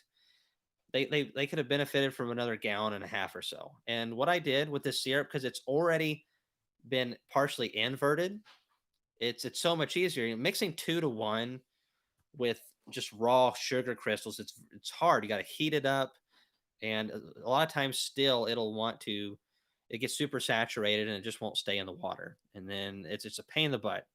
When you have it in syrup form, it doesn't do you like that.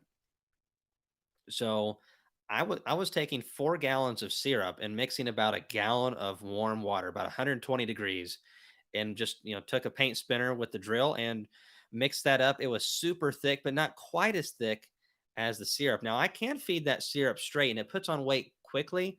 I do like to go ahead and water it down a little bit because this will cause the bees to pass it from one another, and it'll put their enzymes in it, and it makes it a higher quality bee feed when they do that, as opposed to just taking the syrup straight in and putting it in the cells. That's something Bob Benny has talked about, and after researching it some myself and also talking to him, I would say that I'm leaning more and more towards not feeding syrup just straight. It's not that it'll kill your bees or anything. It's just better when it's diluted with some water, even if it's not much. Let's see here. The candy board's not necessarily bad for bees. Um, as long as it's just sucrose, sugar bricks and all those kind of stuff, those things aren't necessarily bad for bees. They're just not as good as having stuff in the comb that the bees have put there, whether it's sucrose or whether it's honey. Obviously, that would ideally be best in my area. Up north, if it's a bad honey that crystallizes, that could be actually hard on you, and your bees coming out of winter.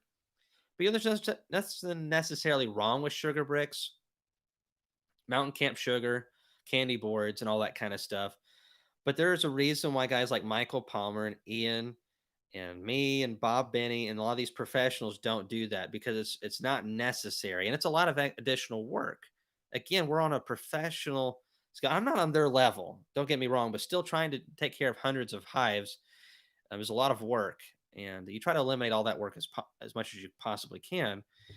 But then again, there's Kent Williams up in Kentucky, who there for a while, he might be still doing it, was feeding sugar bricks to all of his colonies and mixing all kinds of vitamins and apple cider vinegar and all kinds of stuff.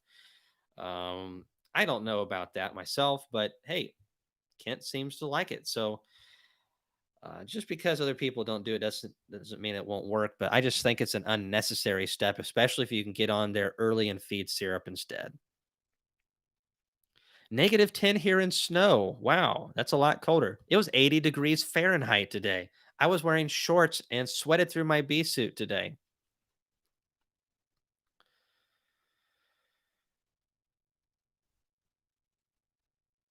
Alicia, the only thing that I know that'll stop robbing is reduce the entrance and have bigger and stronger bees than the other person. That's pretty much it right there. 75 degrees in Ontario, Canada. I mean, talk about a Chinook right there. Heat wave.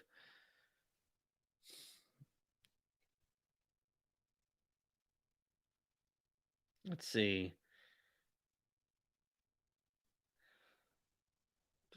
Love this time. I missed a question here. Yeah, HMF is a problem, and I think there's a lot of variables there. So when they test stuff, if something's flash heated really fast and then drop down rapidly and cool down, even if it gets pretty hot, it doesn't produce hardly any HMF. It's more about being hot for long periods and being old as well. So, if you had a syrup that you kept at 150 degrees for 10 hours and compare that to some syrup that you flash heated for 100 at 150 degrees or boiling temperature, whatever the temperature needs to be, and then drop that down pretty rapidly, and it wasn't at that heat for very long, it's not going to produce near as much HMF. There's a lot of science behind this stuff. I don't claim to understand it all. Um, People like to err on the side of caution, and that's probably good, but I really like using syrup. Cayman, are you going to kiss Laurel on camera? I've done that before. She's a really shy person and she doesn't like it when I do those kind of things. I got free tickets one time to see a hockey game with the Nashville Predators. Of course, they're in Nashville. And, the kiss cam got on us. And of course, me thinking this is a once in a life opportunity, I pulled Laurel in, and in front of thousands of people, it's kind of like the whole Pepe Le Pew thing. Yeah, I don't know if any of you watch Bugs Bunny and that kind of stuff. It's like Pepe Le Pew and that girl pushing him away. No, no, no, stay away, stay away. Yeah, yeah. I still got my kiss, I tell you. Um, Hang on, this thing's fixing to go dead on me.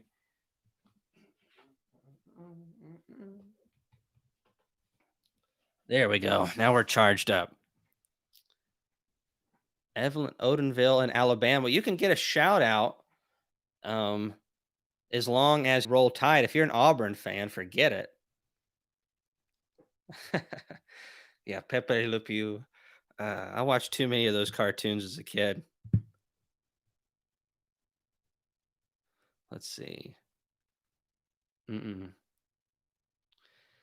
Yeah, that's what I look at the sugar boards and the sugar bricks. They're emergency type feed, and just kind of like the pro winter patties. I get questioned about these a lot. I used 4 buckets last year on some late splits that were a little light. I also wanted to try them out because I hate telling people what I think about something without any experience at all. Some stuff is pretty cut and dry, but it's always best to have experience. So I used about 200 pounds ish of it last winter, and I was pretty underwhelmed with the pro winter patties. Obviously, the bees will eat them and they'll take them.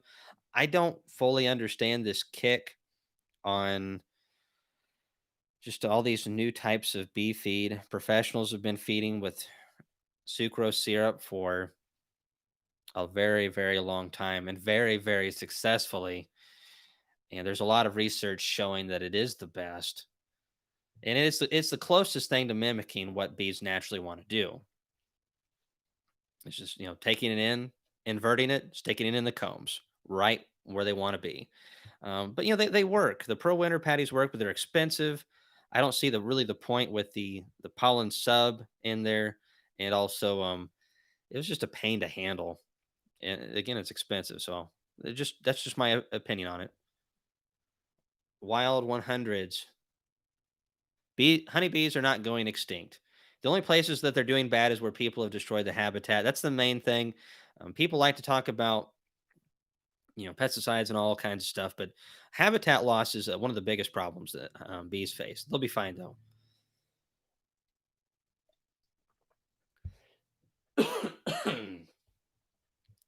All right, roll tide, roll tide. All right, Laurel, can we watch you punch Cayman in the arm? Come on, Dan. I thought we were friends. I hear that laugh in there. Hmm. Mm. Ohio honey, right there. Cayman, are we going to continue to see nuke prices going up? I'm sure we will. Everything just keeps going up. Just the nature of things. When I first got into beekeeping 17 years ago, you could get a package of bees with a queen, 3 pound package of bees. And that was like $67 a package, I believe.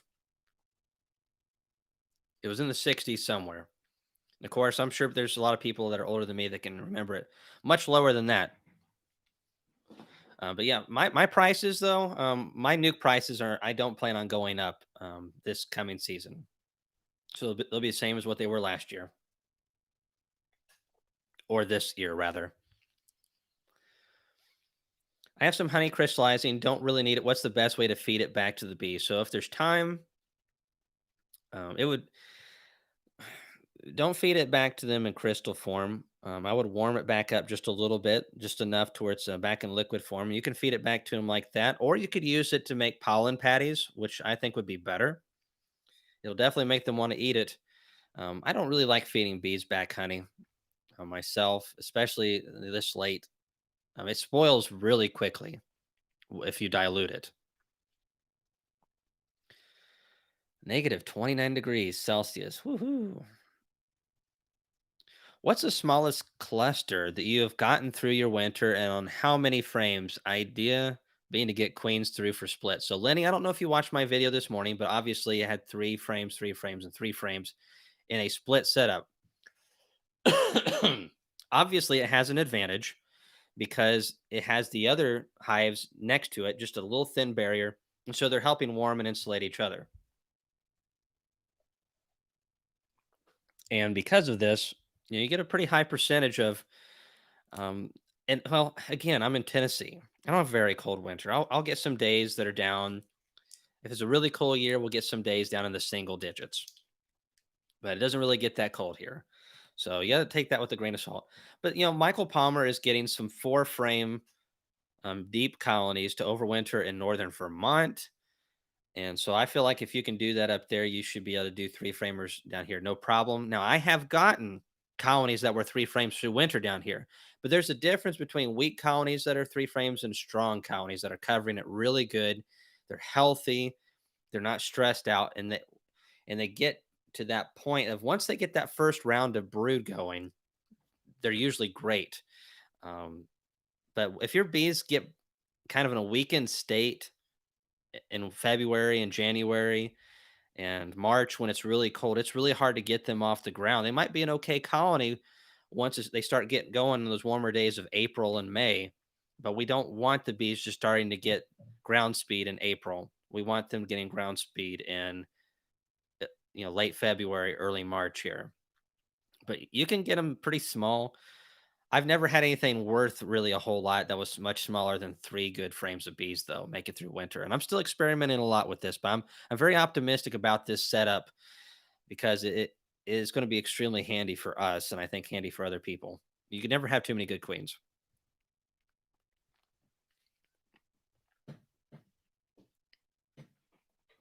Yeah, Lenny, 6 frames are good. 6 frames are good, but I don't understand why if you have a good, really strong 6 frame going into winter, why can't you put a divider down the middle of that and then have a queen on both sides? You still, frankly, have the same amount of bees. So that's kind of my rationale on it, especially since they're working together. So we'll see how that goes. And that's a nice thing with these videos that a lot of times you get to see me do the stupid stuff before you get a chance. Man, you're really rough on me tonight. Stupid. Yep. Uh huh. Uh huh. Uh huh.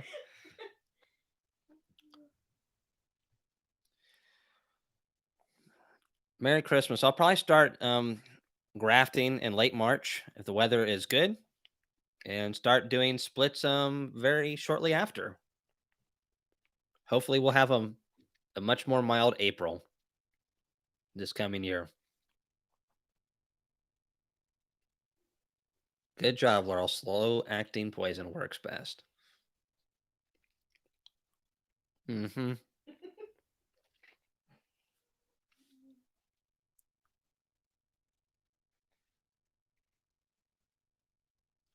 Yeah, yeah. This is Laurel gonna do any cooking videos?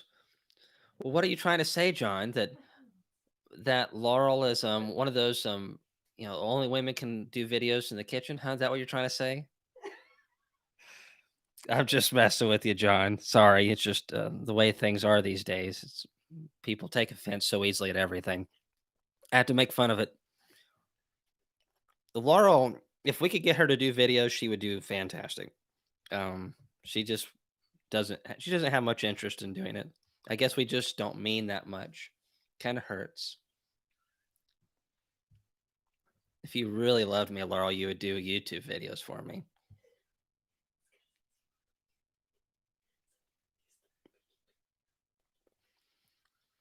Mr. Wall, you look 18. Well, thank you. I've always been one of those guys that, I never tried to look old and all that kind of stuff.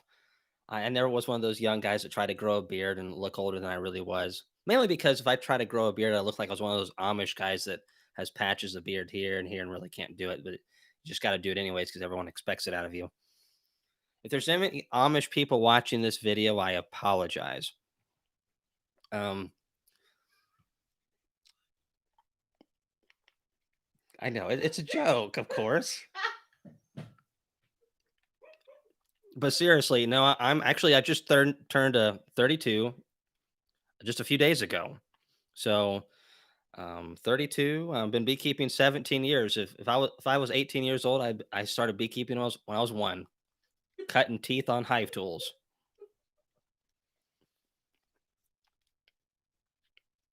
Let's see. Let's see. Mm. Yeah, this year was really rough. Um, we just had such cool weather. When we were putting the nucleus colonies in the Jester Easy Nukes, I was in long underwear, and it was the first. It was past the first 7 days of May. It was like the 8th and 9th of May, and typically that time of the year, and we might be 90 degrees Fahrenheit. If I was a betting person, I would have. And someone said it's going to be 29 degrees and frost out everything this late in the year, or you're going to have a 90-degree day. I would have put all my money down on 90 degrees. Usually in May, it's very hot and humid. This year was very rough on the flow in every regard. And because of that, I think I produced probably about 5 to 6 less barrels of honey this year than I anticipated. But you get years like that sometimes, and that's just part of beekeeping, agriculture, fun times.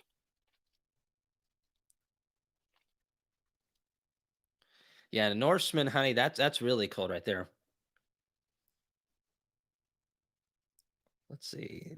We got a lot of people from Canada and then Sweden, some really cold areas this year. I'm getting cold just thinking about all this cold weather.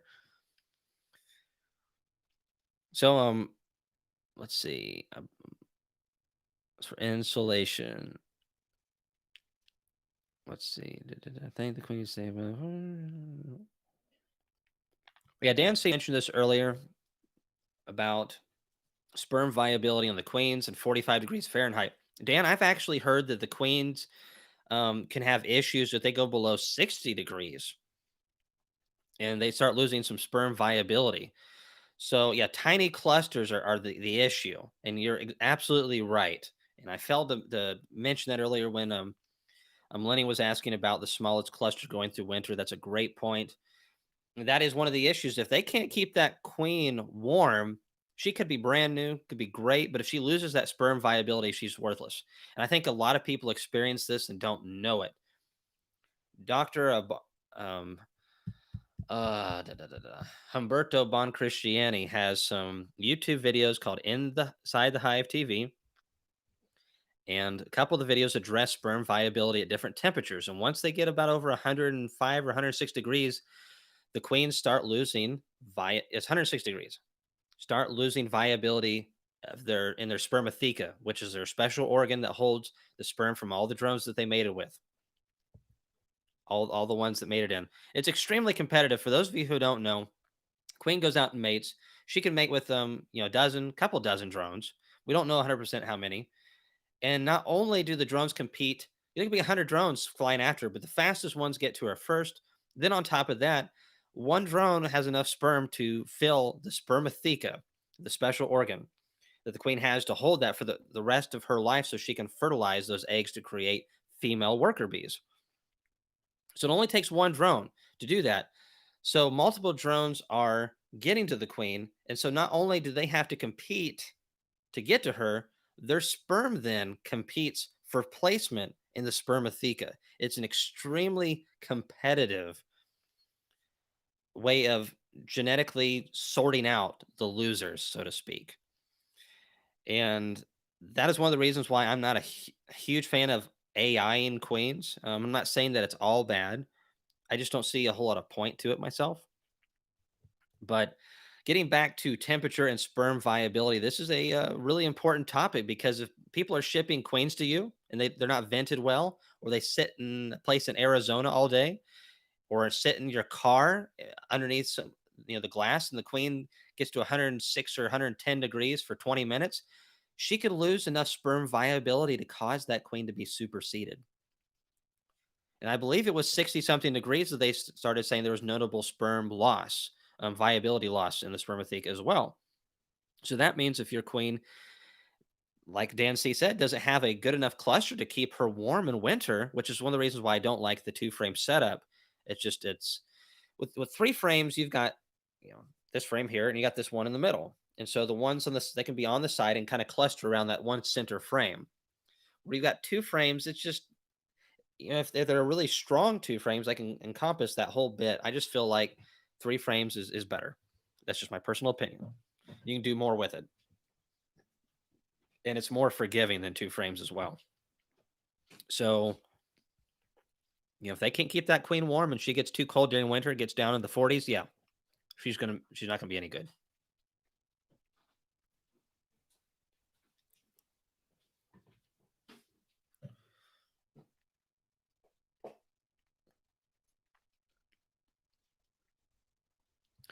John, I might look into that. Probably not, because usually AI'd queens are extremely expensive. I'm primarily looking at the USDA Russians, some of the more hygienic traits, maybe some mite maulers and ankle biters and stuff like that, and seeing if we can get some resistance. That's really kind of the second stage of my experimental yard plans. First year, let's focus on getting a treatment regime using natural products that is effective. Let's also test insulation versus non-insulation, and then a couple other smaller things. But I feel like right now a lot of us aren't doing a good enough job on Varroa control, and we think that we are because we're trusting the products too much. And so my goal is to do a lot of alcohol washes and prove what the loads are beforehand, do the treatments, see what the loads are afterwards, and see if these products that we're spending a lot of money for are actually doing what they're supposed to.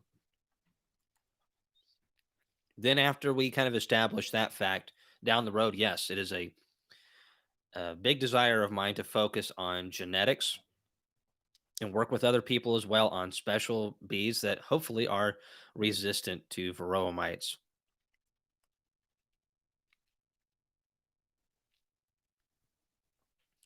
Well, Norseman honey, please keep that cold up there in Canada. We Tennessee people want nothing to do with it.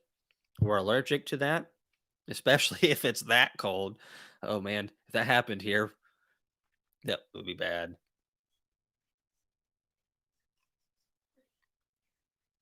It's still too cold. Would be interesting to see in those poly nukes versus your three queen setup. We'll be doing more videos on the insulation hives that I have, and that's one thing. This is my first year going through winter with these insulated hives, so I've got two polystyrene hives, the double deep, And I've got the six framer. Both look great going into winter. And I've got the large Apame, and then I've also got the little Apame hive as well. This will be my first year overwintering them. They all have good queens. I've really focused on making sure that the mite levels are low so we can get a really good representation that's not going to be messed up by high mite loads or poor queen performance, and see how they look coming out of winter and during winter, and see if there's a big difference over our wooden hives. Now, I do a good job, I think, with our wooden hive. So I'm not expecting to just be like, oh my goodness, we all must switch to insulated hives. This is the way. Got a Mandalorian quote in there. I'm getting these quotes today. And so, which the last two episodes of Mandalorian have been pretty sad, actually. I could write a better script. Anyways, hear that, Hollywood or Disney? A beekeeper can write a better script. So, but I just lost my train of thought, derailed. But it's something to know and understand about the insulated hives. Obviously, most professionals don't use insulated hives in the United States. So is it necessary? We already know that it's not necessary. Could it be very beneficial? Possibly. And my videos are really my targeted audience. I'm not teaching commercial beekeepers and professionals. I'm sharing with you all and showing you what I'm doing for building my business up. And for those of you, especially who want to keep it fun and more like a hobby, then that's where a lot of these videos come into play. So I don't want to be just all professional videos all the time. That takes all the fun out of everything. I like to learn new things and try new things. Yeah, my experience with Russian bees is that they're a little bit more ill than my bees are, but you know, Russians, what do you do? What?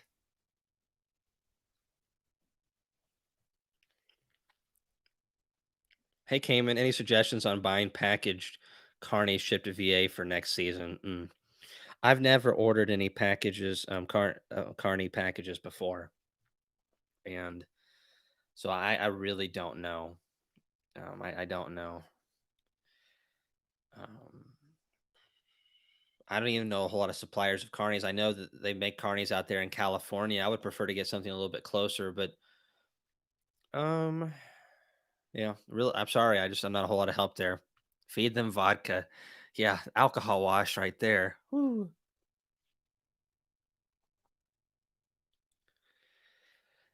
Well, and see, that's something that maybe I think in the efforts that a lot of these Russian programs have, they focused on the mites and tracheal mites and brood diseases, which is great. But the problem is whenever you're selecting for one thing, you're typically losing something else. There's no such thing as the perfect bee. So usually if you're wanting a more frugal bee, you're losing the trait of big populations. Italians are not very frugal. Carnies, especially certain lines of carnies, are very frugal. So if you're wanting a lot of bees, Italians are the way to go. They take a lot of feed. Some areas that are, and depending on where you're at, some bees are going to be better for that area than others. So, I really feel like since they focus so much on the mites and the stuff like that with those Russians, I don't think gentleness has been a huge focus. And I'm sure it is there to a degree, but some people like mean bees. Some people are weird though. Um, so I know several beekeepers like mean bees are more productive. They produce more honey. They're tougher. They're all this kind of stuff. And I'm like, well, okay, thanks for the heads up. I'm not coming to see your bees. Hey Sarah, so how AMMBs are rumored to be very gentle, and I'm sure we don't see much over here in the United States. We see articles, and of course, and I'm saying this tongue in cheek, and I'm not being mean by any stretch, but we see this stuff in Canada, we see this stuff from Sweden. Everyone seems to think that everything's better than what we do here in America, and that's okay. I'm proud of what we do here in America in a lot of ways. I also am realistic and know that we are not perfect, but nobody is. So I see a lot of stuff about how AMMBs are just these super exceptionally gentle bees, but I also realize that might only be certain strains. What's your opinion on that? I like mean bees, and I cannot lie.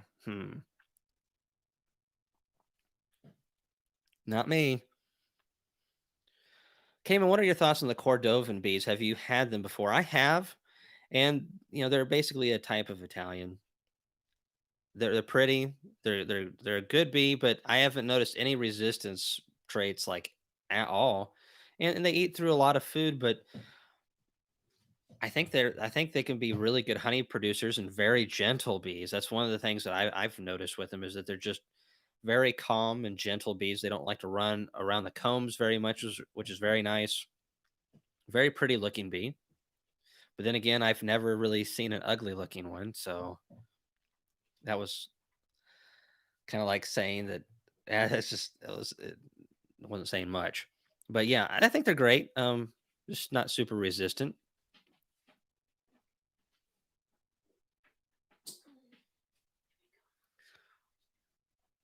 Yeah, Don. The there is the YouTube Premium thing, and there are some pretty cool things that come with YouTube Premium. That's one way someone was talking about not getting any ads at all. That is the way to do it. It eliminates all ads, and it's very nice. I really enjoy it. That's why I watch things on Laurel's um, account. That way, when I watch any video, especially because I love listening to music on YouTube, because when you turn on the radio, especially nowadays, it's like when I want to listen to country music. If you turn on the radio for country music now, oh my goodness, there's no country music on the radio anymore. Not like when I was a kid. And so, I can get that off of YouTube. I can get all kinds of different stuff. So, that is an option, Don. You're right. Let's see here. Sarah, they're not gentle, but they're not mean. They're pretty darn productive, though, especially in the fall, and they don't sit as hard on the frames when you lift them up. Well, and that sounds like a good bee to me. I would totally love to go over there and see some, and it would be terribly hard not to just accidentally slip a queen in my pocket and bring it back. But then again, I like my freedoms and I don't like being thrown in jail, so we'll leave them over there in Sweden. But yeah, well, a lot of people, Sarah, wouldn't go into my bee yards without protection. Today, I worked my bees for several hours and I had a bee suit on probably 75% of the time. But then it's that time of the year.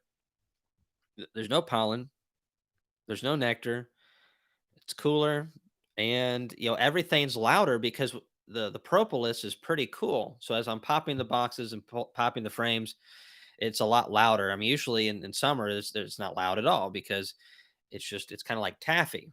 Right now, it's more like peanut brittle. And the bees just don't appreciate things as much this time of the year. Very ungrateful bees right now.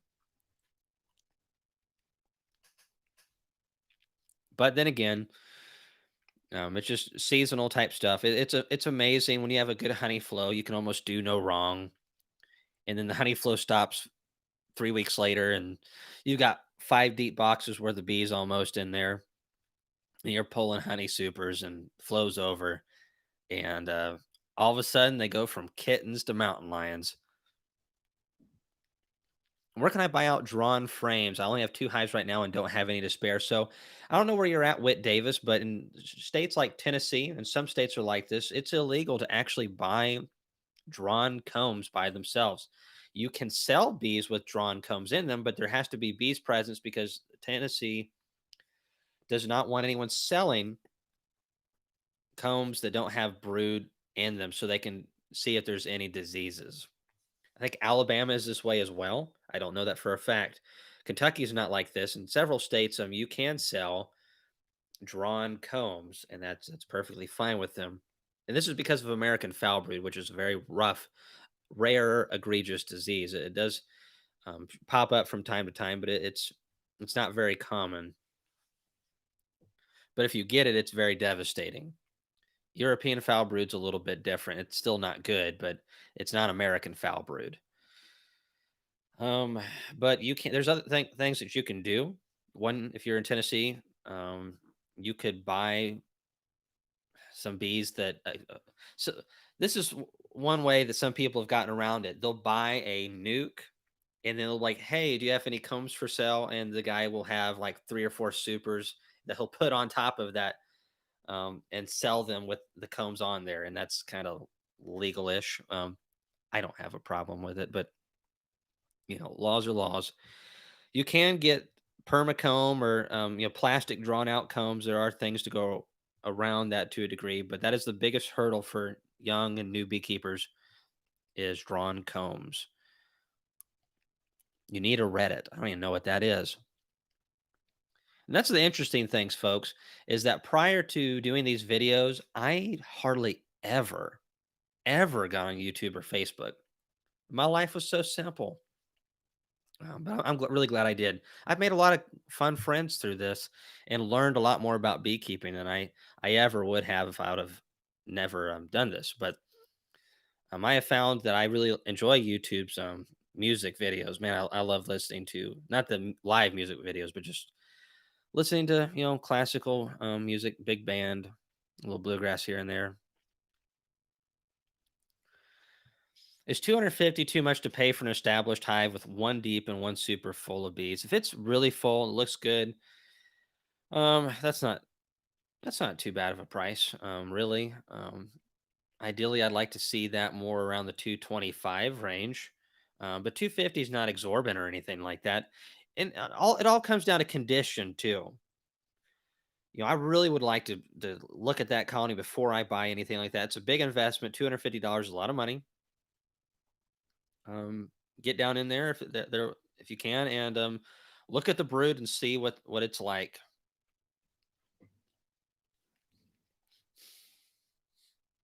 Hey, Danny. Good to see another fellow Tennessean on here. Hope things go very well for you after your first year, and just keep on getting better. Hey, Cayman, can you cover how you prepare the nukes you sell and the time frame from start to finish? Well, so it really depends on the weather a lot. Obviously, if the bees are either well insulated or the weather's warmer, they're going to be able to cover more space and expand more quickly. And they're going to have less bees keeping that brood warm if it's cool. And I say this to start because that's one of the factors we really struggle with this year is just the really crazy cool April and May weather that slowed our nukes down.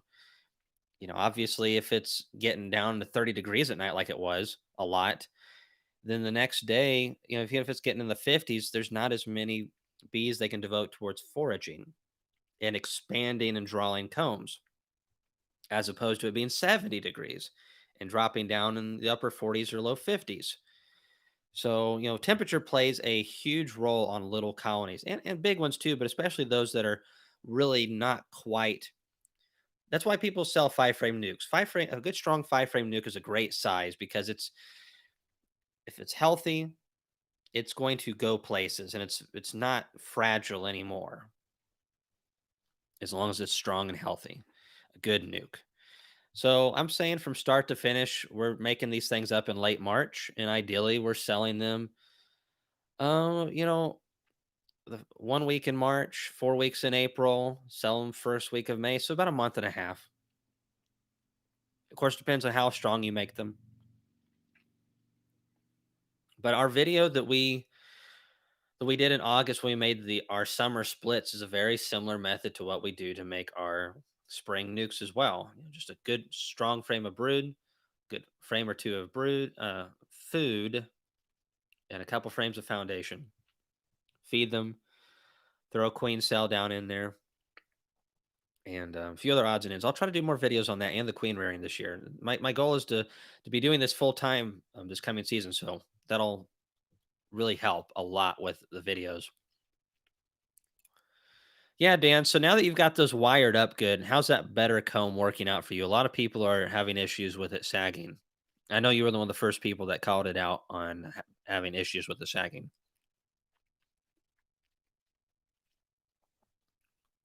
Yeah, get the wire reinforced better comb.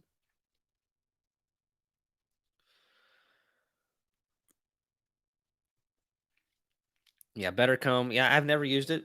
There's a lot of opinions out there, and this again, that's why I think these YouTube videos are so valuable. They can be dangerous too, because if you get some idiots on YouTube, and I try not to be an idiot.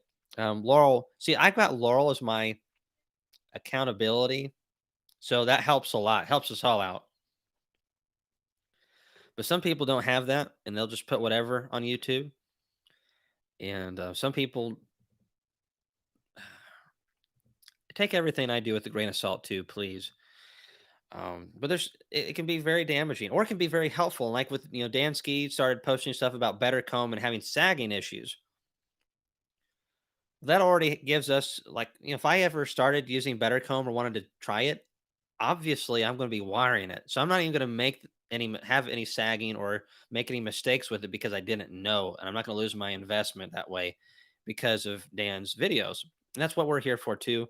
So that's why I love good YouTube videos, and that's why I think we've created quite a network, and that's it's good for me too to talk to you guys, and several of you guys have encouraged me to try new things, giving me good ideas, or reminded me of some stuff I've forgotten almost. Can you use a pollen trap to save pollen for winter feeding? Sure. I've got some pollen in bags in the freezer. You'll want to get a coffee grinder, grind it up, or something that's going to grind it back into a powder form, and you can make little pollen patties out of it. You can use honey, pollen, make little pollen cakes, and it'd be a whole lot better than pollen substitute. I can tell you that right now. It's hard to do that though because I like to eat it myself.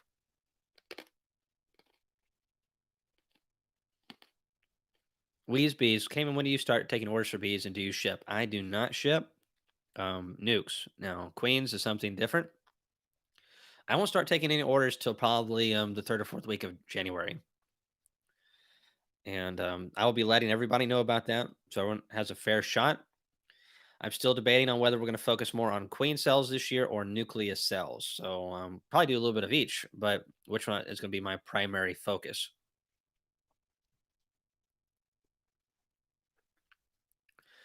Ooh, how old should the drones be to be optimal for mating with the queens? Ooh, I that's one of those information bits that I have known, but it's hard to keep the exact age in my mind.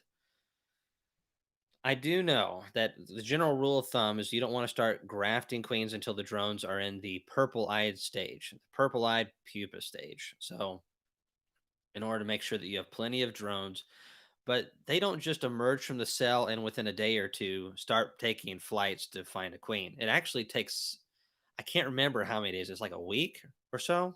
Maybe somebody on here can remember, but it's a while. So, but the general rule of thumb is if you're not seeing drones in the purple eyed stage, if you were trying to push the season, then that's too early.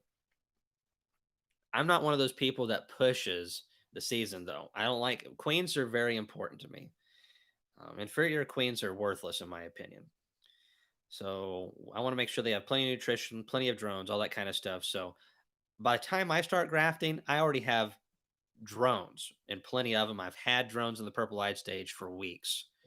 I think that's one of the issues with the queen industry, especially early season queens that are very poor, is just the fact that they're pushing the season too much, and all it takes is some cold weather or the drones to get delayed or who knows what, and you end up with some queens that are inferior.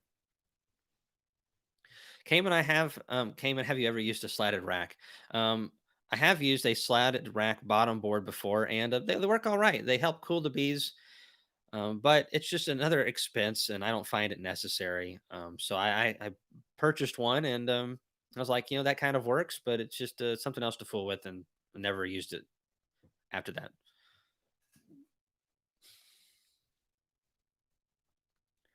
Can I use a pollen trap to save pollen from? Okay, I already answered that. Yeah, Jason Sneeden. That's right. Duh, duh, duh, duh, duh, duh. Uh, Yeah, so Dansky's got a beekeeping channel, and if you're wanting to see stuff on the better comb, check out his channel. He's got some good videos on it, and he shows you how he configures them. Yeah, Sarah, you have a very short season. You do need to probably push it. So that is very different. I can raise queens, no problem. 6 months, and that's easy months to raise queens in. I totally could get 7 months out of my season, maybe 8 months in a definitely 8 months in a mild year for sure. Honeybee Live. All right, Middle Tennessee. Woohoo. Kamon, I've had to freeze some pollen frames because of the hive beetles and wax moth larvae. Will they still be okay to put back in the hive? It depends on how damaged the combs are. If they're just slightly slimed, just a little bit, and there's just a little bit of damage to the comb, I reuse them. Now, if they're really bad and the comb's just like falling, kind of falling off and just sagging and just real nasty, that's a problem.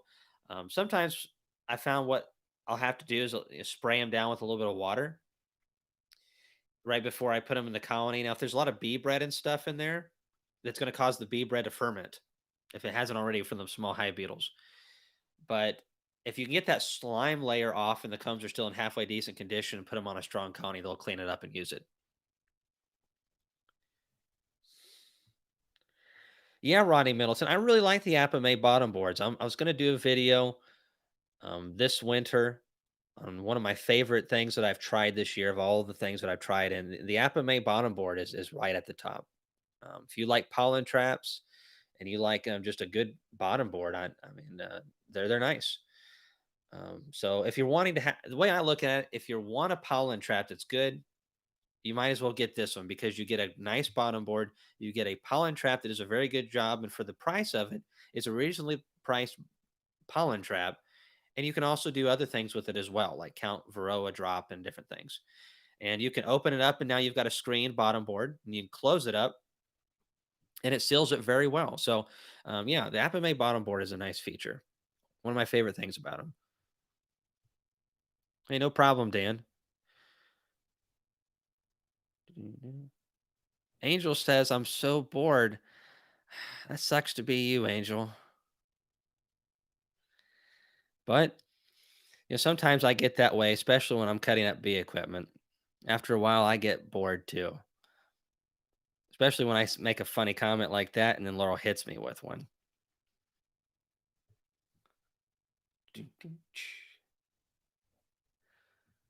All right, all right. Dan, excuse me. I have $400 back. Yeah, and so someone's what was your honey average per hive this year, Cayman? I really don't really weigh things and pay attention a whole lot to that. It wasn't very good. It was very poor last year. In 2019, I averaged a little below 100 pounds a colony. It was really good in 2019. This year, I would have to say it was more around the 40 something pound range. It was very poor this year. And we had some really good colonies too. Best colonies I've ever had. I was really looking forward to it. Um, and the year was just poor, and there's nothing you could do about it. The bees couldn't do anything about it either. So this year, I'd say probably 40, 45 pounds if I had to guess, somewhere around there. Last year I had some colonies that had 140 pounds of surplus syrup on them. Syrup, honey. Well, I can get 140 pounds of syrup on a colony, no problem. But yeah, yeah.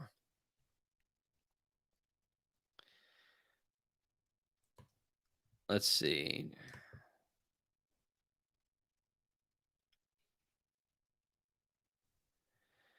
Let's see. If anyone try to mate virgin queens in a wire cage with choice drones, hey Jason, that actually won't work.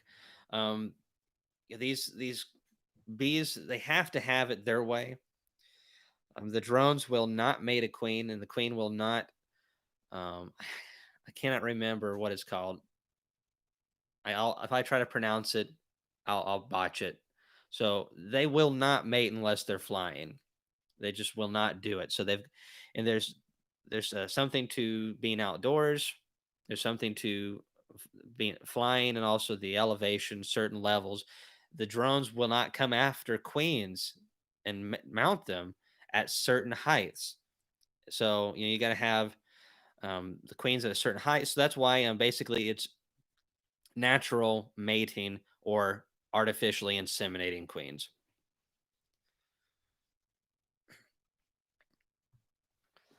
Excuse me. Brandon, what is your take on acorn frames? Um, so I like them. I mean, as far as if I was going to use a plastic frame, acorn would be my first to go with. I don't like plastic frames though; they're too slick. But if you like that, and there's some beekeepers that really like plastic frames, I'm not one of them.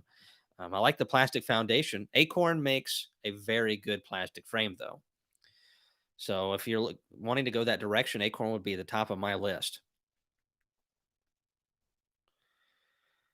What is your favorite pollen trap? I have recommended the sun. I've been recommended the Sundance, and the Sundance works really good. I have one. I need to do a video on it. It's great, but it's more expensive than the Apame pollen trap, and you get more with the Apame pollen trap. And by the way, we're an affiliate with them now. So if you go to one of our Apame videos, there should be an Apame link down in there. And anything that you buy from Apame, we get a percentage off of it. The folks at Apame are very generous. They seem to like our videos, and it's really nice of them to help us out. And they've supported our experimental yard. Apame has donated $2,500 to our experimental yard. It's not actually in money, but it's actually in discount on using their insulated hives. So, I mean, it's a win-win for everybody. That's what I want it to be. We get to showcase their product. They give us a good discount. We appreciate them very much for that. And but yeah, the Apame, I prefer it over the Sundance. Seriously, it's easier to clean. If you're done using the pollen trap, you don't have to take the whole darn thing off. I just like it. I like it in every way better than the Sundance pollen trap, to be honest. And I don't have to worry about this one rotting either. It is plastic, so if you have issue with that, then there's that. But it's food grade plastic, easy to wash.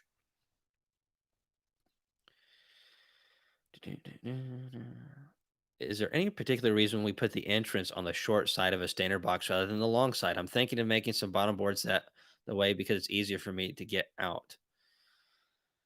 I mean, technically, there's no reason for it. I think the a lot of the reason is because the bees don't really need that wide of an entrance. Now they'll work with that for sure. I've seen some great colonies that had extremely wide entrances and cutouts and other things, but it's typically just having they don't need any really more space than that. Honestly, they don't even really need the full entrance that they typically have. So if you want to try that out, do and let me know how that works. Hey, lymph zim or whatever. Would you put any pollen patties in warm weather of November? And no, I'm not doing anything like that. I'm not going to try to get any more brood this time of the year. I'm going to save my pollen patties for late January, early February when the bees are wanting to brood up.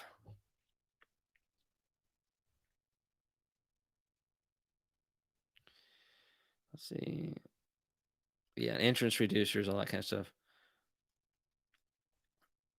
Yeah, Sarah, you guys have extreme winters. I still have some drones in my biggest colonies. Not a whole lot, very few, but most of the colonies have eliminated drones here. But we still have, our biggest, strongest colonies with all the ideal conditions. They're still keeping probably around 50 to 100 drones. Still seeing them around. They'll be gone before too long, but they'll start raising drones in February here on those big colonies. Cayman, where are you going to get your Russian bees? Probably from I'm going to get them from like the USDA program. Those guys they're really meticulous with trying to maintain the Russian genetic lines as much as possible. A lot of these companies that sell packages and queens that are Russians, a lot of times those things are so watered down, they're not hardly Russians anymore.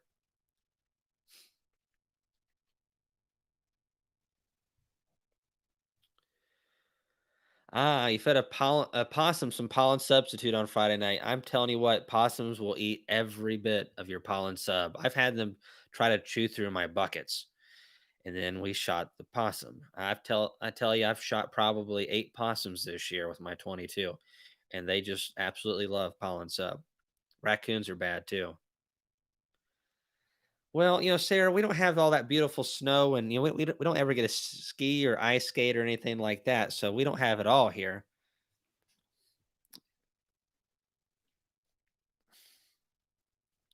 Jason Johnson, what's your opinion about Michael Palmer's double nuke 4-on-4 on each side? I think obviously it works really good. Michael Palmer, running over 1,000 colonies, he wouldn't be doing it if it didn't make any sense at all. However, I am a more mild area than his. And so mine aren't going to stay in those little bitty boxes for a very long period of time. They're gonna quickly outgrow those, is what I'm saying. He's got a long winter. It's just a little bit different on just on what you want to. I don't like the thought of having to have different sizes of equipment more than I have to. That's why I'm leaning towards my 3 hives in a deep box system, because that way I'm still using my deep frames, and I also am already using those for mating nukes anyways. So if I can use them as mating nukes and also to overwinter surplus queens that can either be given to colonies that might need a better queen coming out of winter, or use them to build up into nukes to sell, then that works great also. But Michael Palmer's system works good. I know a couple guys that use it. Obviously, it's good. It's just not for me. Dan C. In the experimental yard, what is the metric measurement of success? Hive weight, survival, brood speed. All right. So my measurement of success is going to vary from you all's. I want to see big colonies for multiple reasons. First, if I'm wanting honey production, I need big colonies. If I want to make nukes, I need big colonies. If I want to make a lot of queens, I need big colonies because I need lots of brood to make those mating nuke splits. Now, obviously, we're not going to be using these to make a bunch of mating nukes, because the last thing we want to do is break them up, which will mess up our experiments. So these are going to be used for honey production, because that is the best way to determine Varroa and see how effective the treatments are.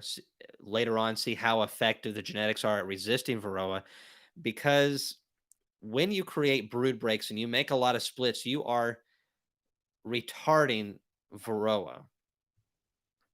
This is one of the reasons why one of the things we'll be doing in the experimental yard is, yes, we'll be using treatments in all of the colonies to ascertain which one is the best natural, and hopefully, I'm leaning more towards, like, it's going to take at least 2 rounds of oxalic acid vapor, even with the broodless period, to get what we want. But 2 is a whole lot better than 5, and we actually get a nice drop back like we want, then it's worth it. I don't really care about, I mean, the labor is an issue, but it's not as big of an issue as Varroa. I just need elimination. That's the main thing.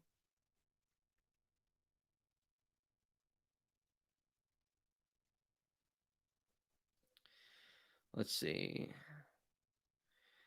I can't remember your original question. I apologize, but mainly it's going to be honey production. I feel like this is one of the reasons people struggle, is the fact that they keep their bees for honey production. They don't let them split, and the mite population just keeps rising all throughout the season. When you're selling nukes, when you're splitting bees, you're retarding that. You still need a treat. But so someone who is making a bunch of splits, and this is some of the issues I have with some of the treatment-free gurus out there. Some of them, like, I don't use any treatments at all, but they split a colony like 8 to 10 ways a year. Some of them do. And that can be considered, in my opinion, a treatment.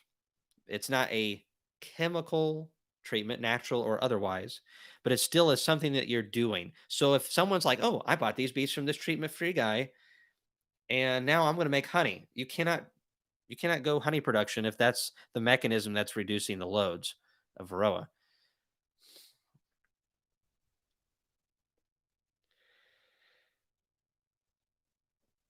Oh, so we had some people are saying we had some issues with it knocked some people out. I didn't notice anything on my end. I had an Ian Stepler moment there for a second. How do we clean plastic wax moth damaged frames, and do you re-wax them? Hey, Helfin or whatever. Yeah, just scrape them off. Power washer works the best if you have a pressure washer. Pressure wash those suckers and then recoat them with wax, um, That's the best way to do it for sure. Getting that wax coat on there is going to help. Could insulation keep hives too warm? In very cold areas, I've heard that if you wrap them and it gets them too warm, they'll actually fly out. If it's black on the outside, it can warm up the hive on those hot days, well, sunny days, and they'll fly out and it's actually too cold and then they'll die in the snow. I don't know a lot about that kind of stuff. I never wintered in an area like that, but um, an insulated lid is a really good idea. I'm using a lot of Reflectix this year on my colonies, and I'm liking it. It's cost effective. It's about $1 a hive to use Reflectix. It doubles my insulation properties from what the lid gives me. So instead of having an R value of 1 with my normal lids, I have an R value of 2. Also seals the edges of the lid. I don't like the sound that it makes when I pull it off, though.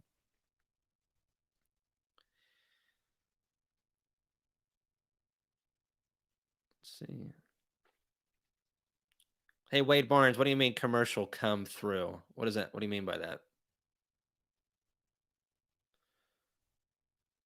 Hey, Casper, to y'all. What's the best way to keep 1-to-1 sugar from molding? I'm not sold on apple cider vinegar or bleach. So I don't like those either. I really prefer to keep it as well, just as it is. So 1-to-1 ferments really rapidly because there's just not much sugar content. And honestly, you need to use it as fast as possible. Sticking it in the fridge can give you a few more days. And if you stick it in the freezer and you freeze it, that would give you a long time. If you have that kind of freezer space, but it's a pain in the butt. Ideally, just make it fresh and use it as quickly as possible. But freezing it, refrigerating it is good. You can use stuff like Honey Be Healthy and some other stuff, but then again, that can incite robbing, and it's also an expense that I feel like it's unnecessary. So we make it, we use it as quick as possible. I'd say I probably ferment 30 to 50 gallons of syrup a year, and I don't like it. And that's not all at once. It's just little bits here and there that just don't get used, and I toss it out. I use it to actually kill some grass in my driveway, because if that concentrated syrup will kill grass and clover and stuff that may be growing through the rocks in the driveway. You don't have to use it for that, but I I don't like feeding bees, especially this time of the year. Anything that's fermented, even slightly.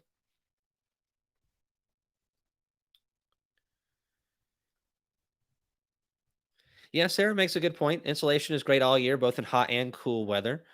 That is very true, and that's again why we're going to be doing this experimental yard with the insulated hives, so that we can see just how valuable it is. Because here in the U.S., it's really not a common practice, especially on a very decent sized scale, to use insulation, especially the entire hive.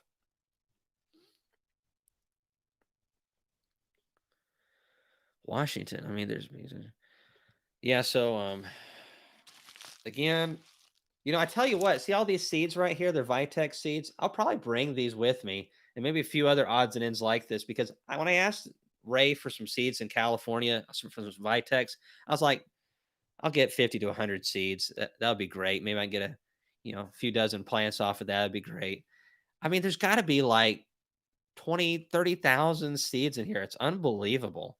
I hope he didn't spend too much time getting this for me, but I really do appreciate it. I'm excited about these Vitex plants. But yeah, I'm going to have a bunch. So anyone that comes to that conference, remind me right beforehand.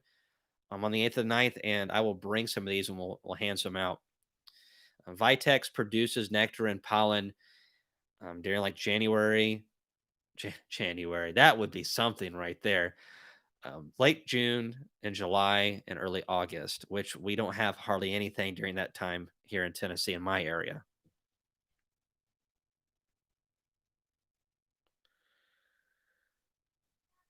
Yeah, if we can get some plants to produce some nectar and pollen in January, that would be worth a lot. Let's see here. But yeah, as far as the conference goes, again, it's gonna be the 8th and 9th, and there's just gonna be all kinds of things available.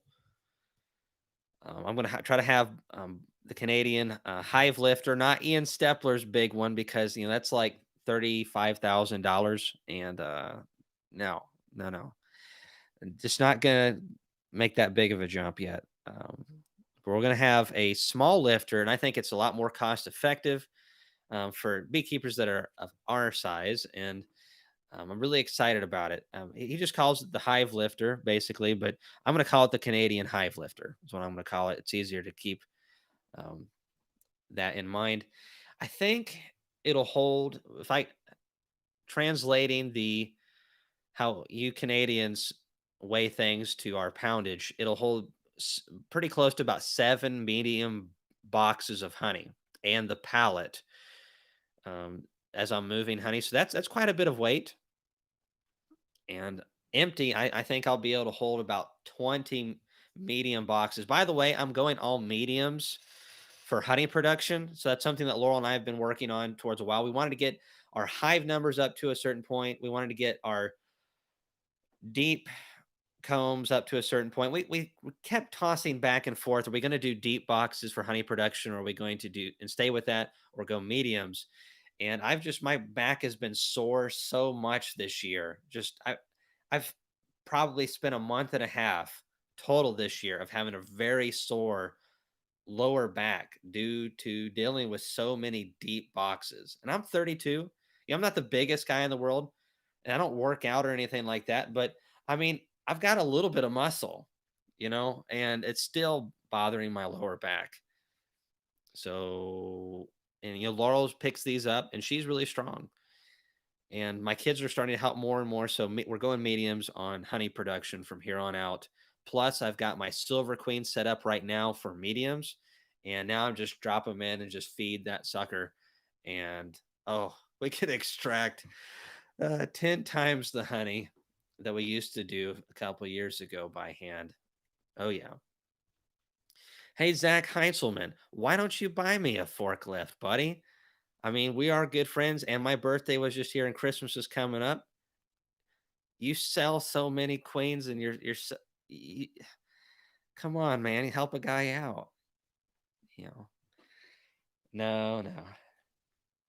You can have my old one. All right. Does that come with free shipping? Are you like a Man Lake or anything like that? I don't even want to know what shipping is off of the big island of Hawaii. Probably hurt me just thinking about it. Well, and that's the thing, Sharon, is that we're all getting older or we're dead. So it's not going to be getting any better. And I don't want to be 60, 70 years old and completely not able to do anything because I was a he-man at 30. Comes with a back brace. All right, there you go. Comes with a back brace. Man, Zach, sometimes I hate you.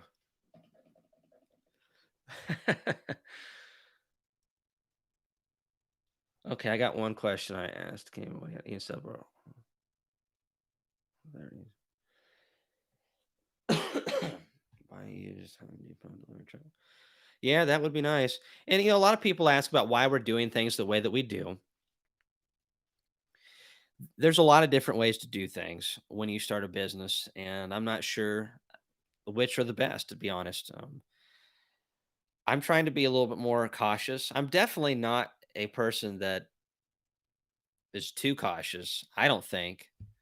I also don't want to overshoot my headlights, so to speak, financially. So I don't hardly have any beekeeping debt, and I like to keep it that way. I mean, very, very minimal amount.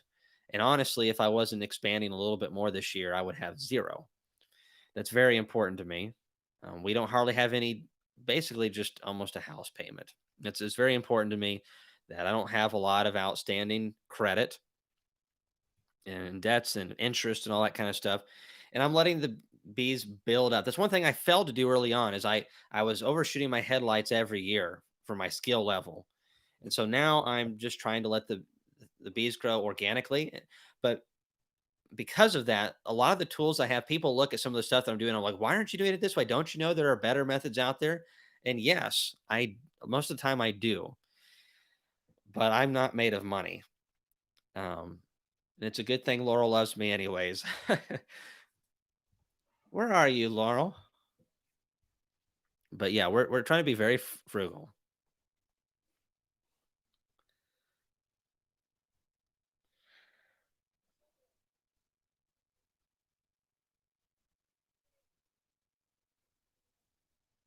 Let's see. Yeah, work smarter, not harder, all that stuff.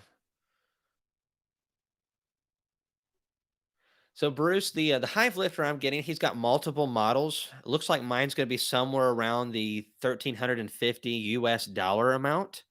I think it's like 1,500 Canadian dollars or something like that. I don't hold me to those Canadian dollars. I don't even know how those things work. Um, but seriously, I think it's around $1,350. And this is for the third generation. The first generation, which still looks like a very nice model, is less. So I'm very excited to use this machine because I think it's going to save us a ton of work. It's going to speed a lot of things up. It's going to create a more, it's going to just encourage us to use two-way pallets more and more because I'm going to be able to move them around, load them onto my truck, take them off. Even stuff that's not beehives, just have my equipment stacked on two-way skids. And that way, when I go up to, I want to load up my truck to haul honey supers out to bee yards, just two-way pallet, pick it up with that lifter and drop it onto the truck. So I'm really excited about that. And to me, it's definitely going to be worth it. I probably should have had one by now, but again, trying to be frugal with my money and live within my means and all that kind of stuff. Hey, Adam Jones, the Bee Barn in Paducah. Um, they've got some good stuff up in there.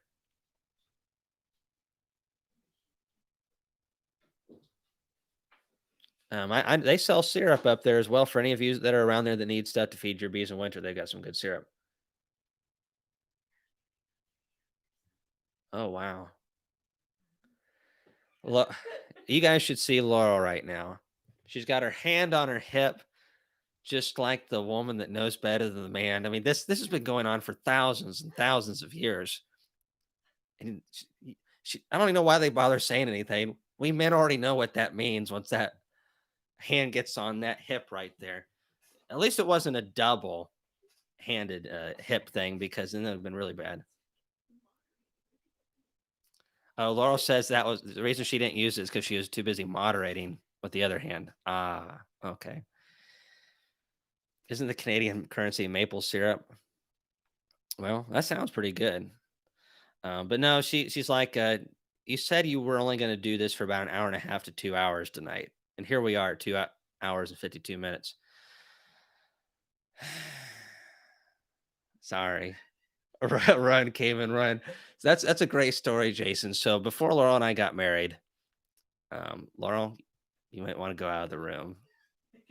I know you can listen to it, but maybe you'll forgive me before you come back into the room. But no, seriously. So my mouth has a way of getting me into trouble. And I can't remember what I said. I teased Laurel about something. Keep in mind that, Laurel does a lot of physical work and stuff like that. And so she knows she's tough. And so if she wants to hurt me, she can do it in a lot of ways. Women are really good.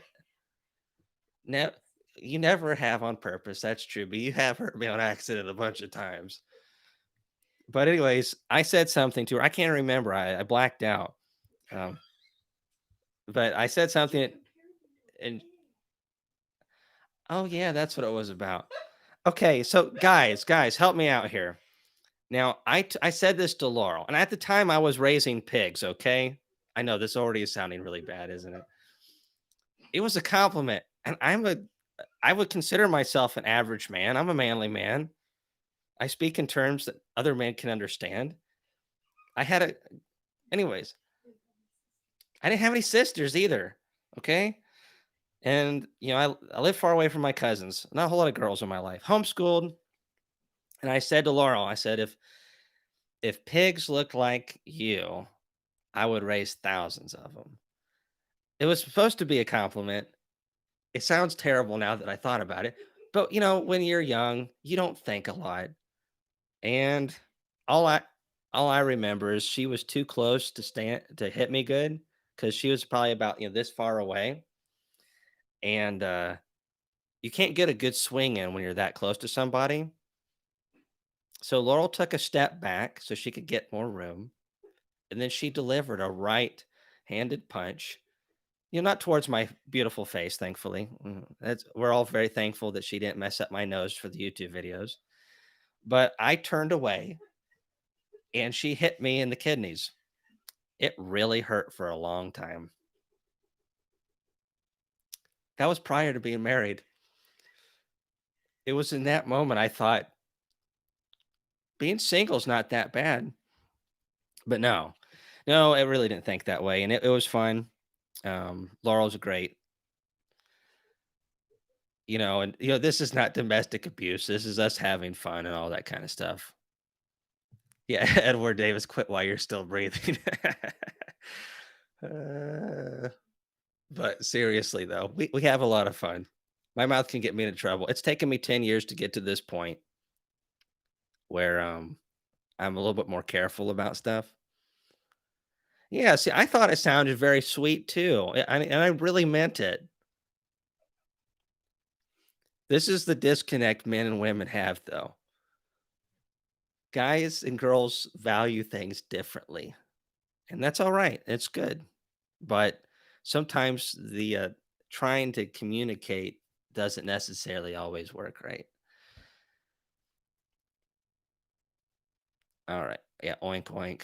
Can you get us a model or a company we can look up that lifter? Is it mounted to the truck or trailer? Okay, it's nothing like that. It's nothing fancy like Ian's is mounted. It's well, let me see if I can pull it up. I'm actually subscribed to him. So if you go to our YouTube page, it should be in the subscriptions under Boris. And I just love it. The name Boris is fantastic. Ian was on earlier, and of course he's Canadian, so I don't know how many of you watch the stupid shows of Rocky and Bullwinkle and Dudley Do Right, the Canadian Mountie, the old cartoon versions. Very very dumb. Not dumb like some of the stuff we have on television today, though. Oh my goodness.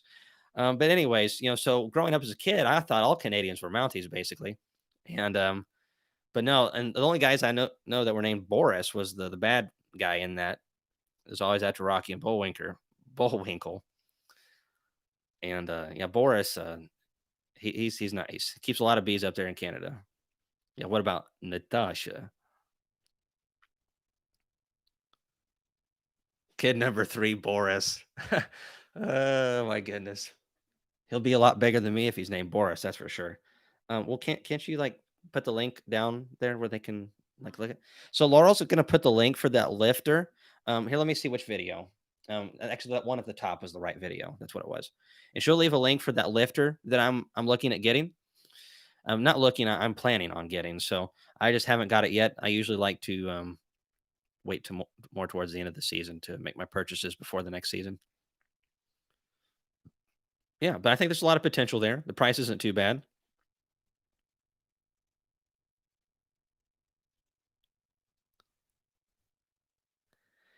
Yeah, you're barely old enough.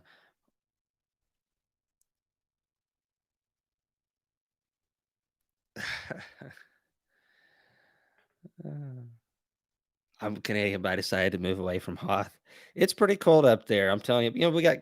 I got some friends in Alaska, and it's gorgeous. It's gorgeous. It's a totally different environment. I can't imagine being in an area that cold. And I love snow, but there's a difference between having snow and living on an ice block. But I would totally love to visit Canada and Alaska in spring or Sweden, all that stuff. Sherman and Mr. Peabody. Yep, all of those. Yeah, Hive Lifter. So Laurel's leaving the link for the Hive Lifter below, and you can check that out if you'd like. And that first one was a mistake. Obviously, it had to be my fault because Laurel doesn't make any mistakes. Ha ha ha. Yeah, yeah. Anyways, uh, yeah, she just forgot to put the link down. All right, so kind of the plan for the conference in a little bit more detail is that we're going to have like Bob Benny get up and speak, for example, or me or whoever. And I hate these classes where it's like a 45-minute to an hour event and the person talks and a lot of times it's hard to fit enough material, because what I do on the YouTube videos is kind of an abbreviation of my methods. And same Same way with most of our YouTube videos. It's really hard to break everything down in a video because it'd be a long video. So a lot of my information is scattered across multiple videos, and that's why we try to have the playlist so it's easier to find. However, with the conference, we're going to try to have it to where it's about an hour long session, and then we're going to have at least, good, 15, 20. We're going to have enough time for 20 to 25 minutes for questions or just people to interact with the speaker so they can get what they want. So if you're planning on coming to this, start writing your questions down now because I always forget. I've got some for Bob already. I'm going to ask him a couple things. And so it's going to be more relaxed, more time, to talk to people. It's going to be more of a collaborative event. There's going to be a lot of speaking for sure, but we're going to be focusing on the main topics of successful beekeeping. Keeping your bees alive. That involves mites and brood diseases. That involves feeding your bees and understanding feeding dynamics. Bob Benny is really good with that kind of stuff, so I'm going to be asking him to do that. I'm going to be talking about splits. He'll be talking about splits, I'm sure, as well. Queen rearing. We'll be talking a lot of details on mites, mites, mites, mites, mites, mites. Hate those things. And more stuff. And I'll be talking to Bob about what stuff he likes to talk about as well. It's going to be more of a personal event because I know the more that I've hung around people who are successful, the more successful I've become. Kind of funny how that works. You know, internet. Scruffy the janitor, will that also be streamed? We're going to film some of the videos for sure. I don't know if they have I know they have internet there. I don't know if it's capable of that kind of stuff. So we'll be looking at some of that stuff. Um, but I will say that we will not be filming the entire event, and I won't be putting it all on YouTube. I feel that's unfair to the people who are going to be paying to come out. So there is going to be some, but it's definitely not going to be the whole thing. Let's see. Cayman, when you see your first Northern Lights, the cold climate is worth it. Hey, I am totally ready for that. If I could afford it and things weren't the way they are in the world, I'd be on my way. So, what's your record keeping process, hive health tracking model like for all of your hives? So, I really don't do a whole lot of record keeping process for my general hives. Don't have that kind of time. Now, for the experimental yard, it's going to be totally different because it'll be much more meticulous. We're trying to nail things down very specifically. So, there's going to be record keeping with that. Thank goodness it's only going to be 50 colonies, but we'll be record keeping those hives. Thankfully, we'll also be doing videos, so that'll be also easier to keep records, just having those videos to go back to. And it'll have its own playlist. We'll try to keep it extremely organized.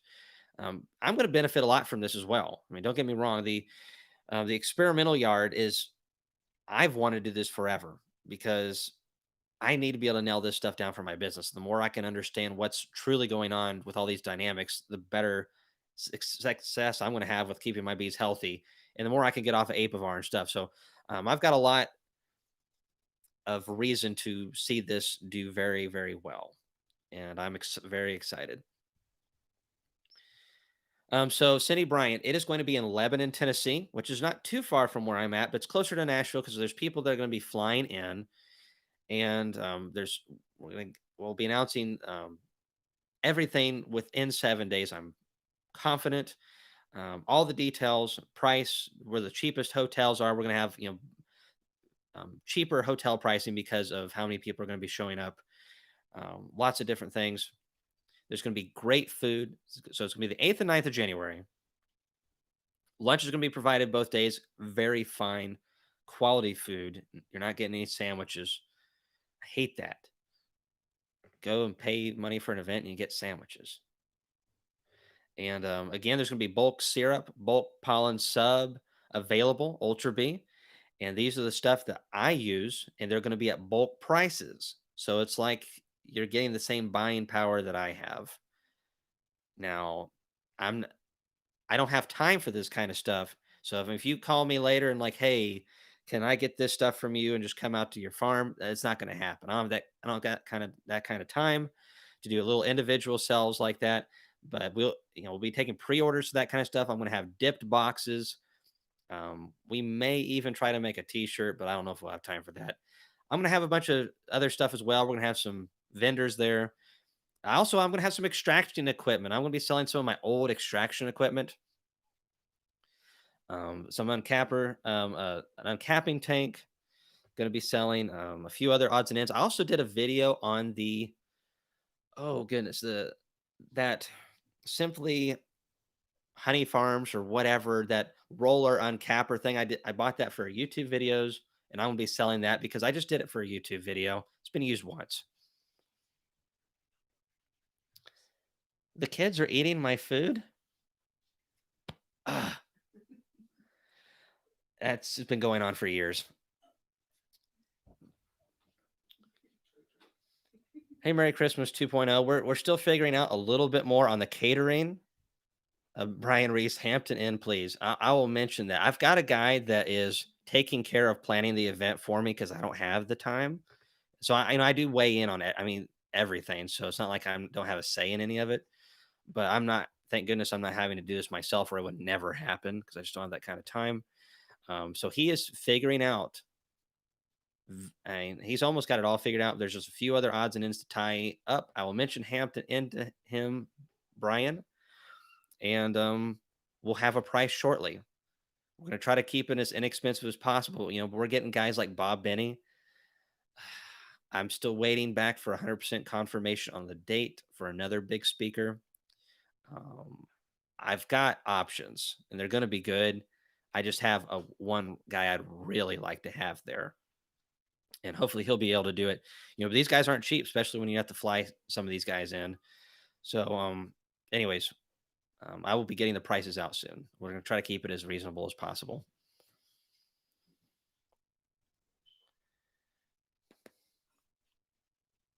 Yeah, so Lee Fields, 8th and 9th of January, everybody. We wanted to get it more into February, but that was not an option. It was amazing. These places are just book solid, but we got a nice venue. It's just great. There's several places for PowerPoint presentation. There's 4 screens. There's it's all set up nice for catering, so I don't have to thankfully put full with any food. People are going to be taking care of all that stuff. It's going to be very streamlined. We're trying just to make it to where it's going to be a wonderful experience for everybody. It's going to be better than any beekeeping event I've ever been to. I know that. That's one of the reasons we're putting this on because it's focused on successful beekeeping and not just beekeeping. And we're not inviting people out that are famous and don't know what they're talking about. This is a conference that is going to have, if they're speaking there, they're going to be living off of their bees. So pros and proven pros. Anyway, so I'm looking forward to it. Again, I'm going to learn some from this myself. Getting to talk and meet with these guys, I'm telling you, just success and hanging around people who are successful. That is the way to be successful. It just makes sense and it works. Back when I was listening to people who are not successful with bees that were famous, I struggled with my bees. Whenever I started listening to people like Michael Palmer, Randy Oliver, you know, Ian Stepler, um, Bob Benny's another one. I didn't know about him until like a year ago or so. But and my friend Zach, he's pretty successful out there as well. He raises thousands and thousands of queens. So, hanging around those type of people, you get the information that actually works instead of opinions. Yeah, Frederick Dunn, I think would be really fun to be there. But the kind of the goal of this whole thing was, having speakers that are living off of their bees and successful. Not that we're trying to encourage everyone to be a professional, but the information that these folks have, if you can keep bees, 1,000 colonies and be successful, I mean, you've got a thing or two about bees figured out.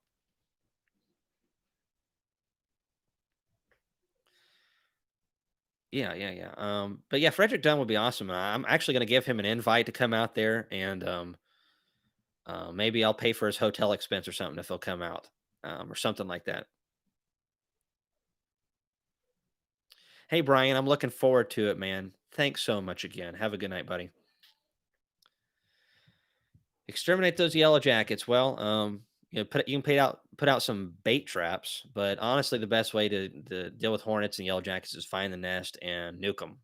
A little bit of kerosene, all that kind of stuff. Tannerite, 30-30, all that kind of stuff. I need to find a bee supplier closer to Nashville. There's a guy in Columbia, Buzz of the Hive. It's not super close to Nashville, but I trust him. His name's Byron Ferris. This is some of his honey right here. He sells nukes in the spring, and there's not very many people I trust. I trust Byron, and if you're wanting a nuke that's fairly close to Nashville, and that's a good quality, I would start there. If you're not wanting to come all the way out to here and buy some for me, um, Byron's got some good stuff. That's bees. Now, if you're wanting a woodenware supplier, the Amish down in Lawrenceburg, south of Columbia, is really good. Oh my goodness, ladies and gentlemen, thank you so much for coming on. I'm gonna have to call tonight. I told Laurel I want to go over 2 hours, and I did. Sorry, Laurel. I apologize. I love you. You put up with a lot. You're great. Please forgive me. All that stuff. And thanks everyone for coming on. I'm losing my voice. Time to eat more honey. We'll be talking more. Looking forward to seeing some of you at that event. Maybe all of you, well, as much as possible. I know some of you, it's impossible out of country. But anyways, thanks for watching. Thanks for being a part of our beekeeping family. It really means a lot to us that you stick around and all that kind of stuff. And it keeps me learning and making more videos. And our goal here is to help as much as we can. And I think sometimes we can do that. So thanks for watching. We'll see you guys very soon. Thanks for everybody. See you later, Dan. Merry Christmas, all that. All right, we got the little dab going on. All right. And I'm out of here like a rocket.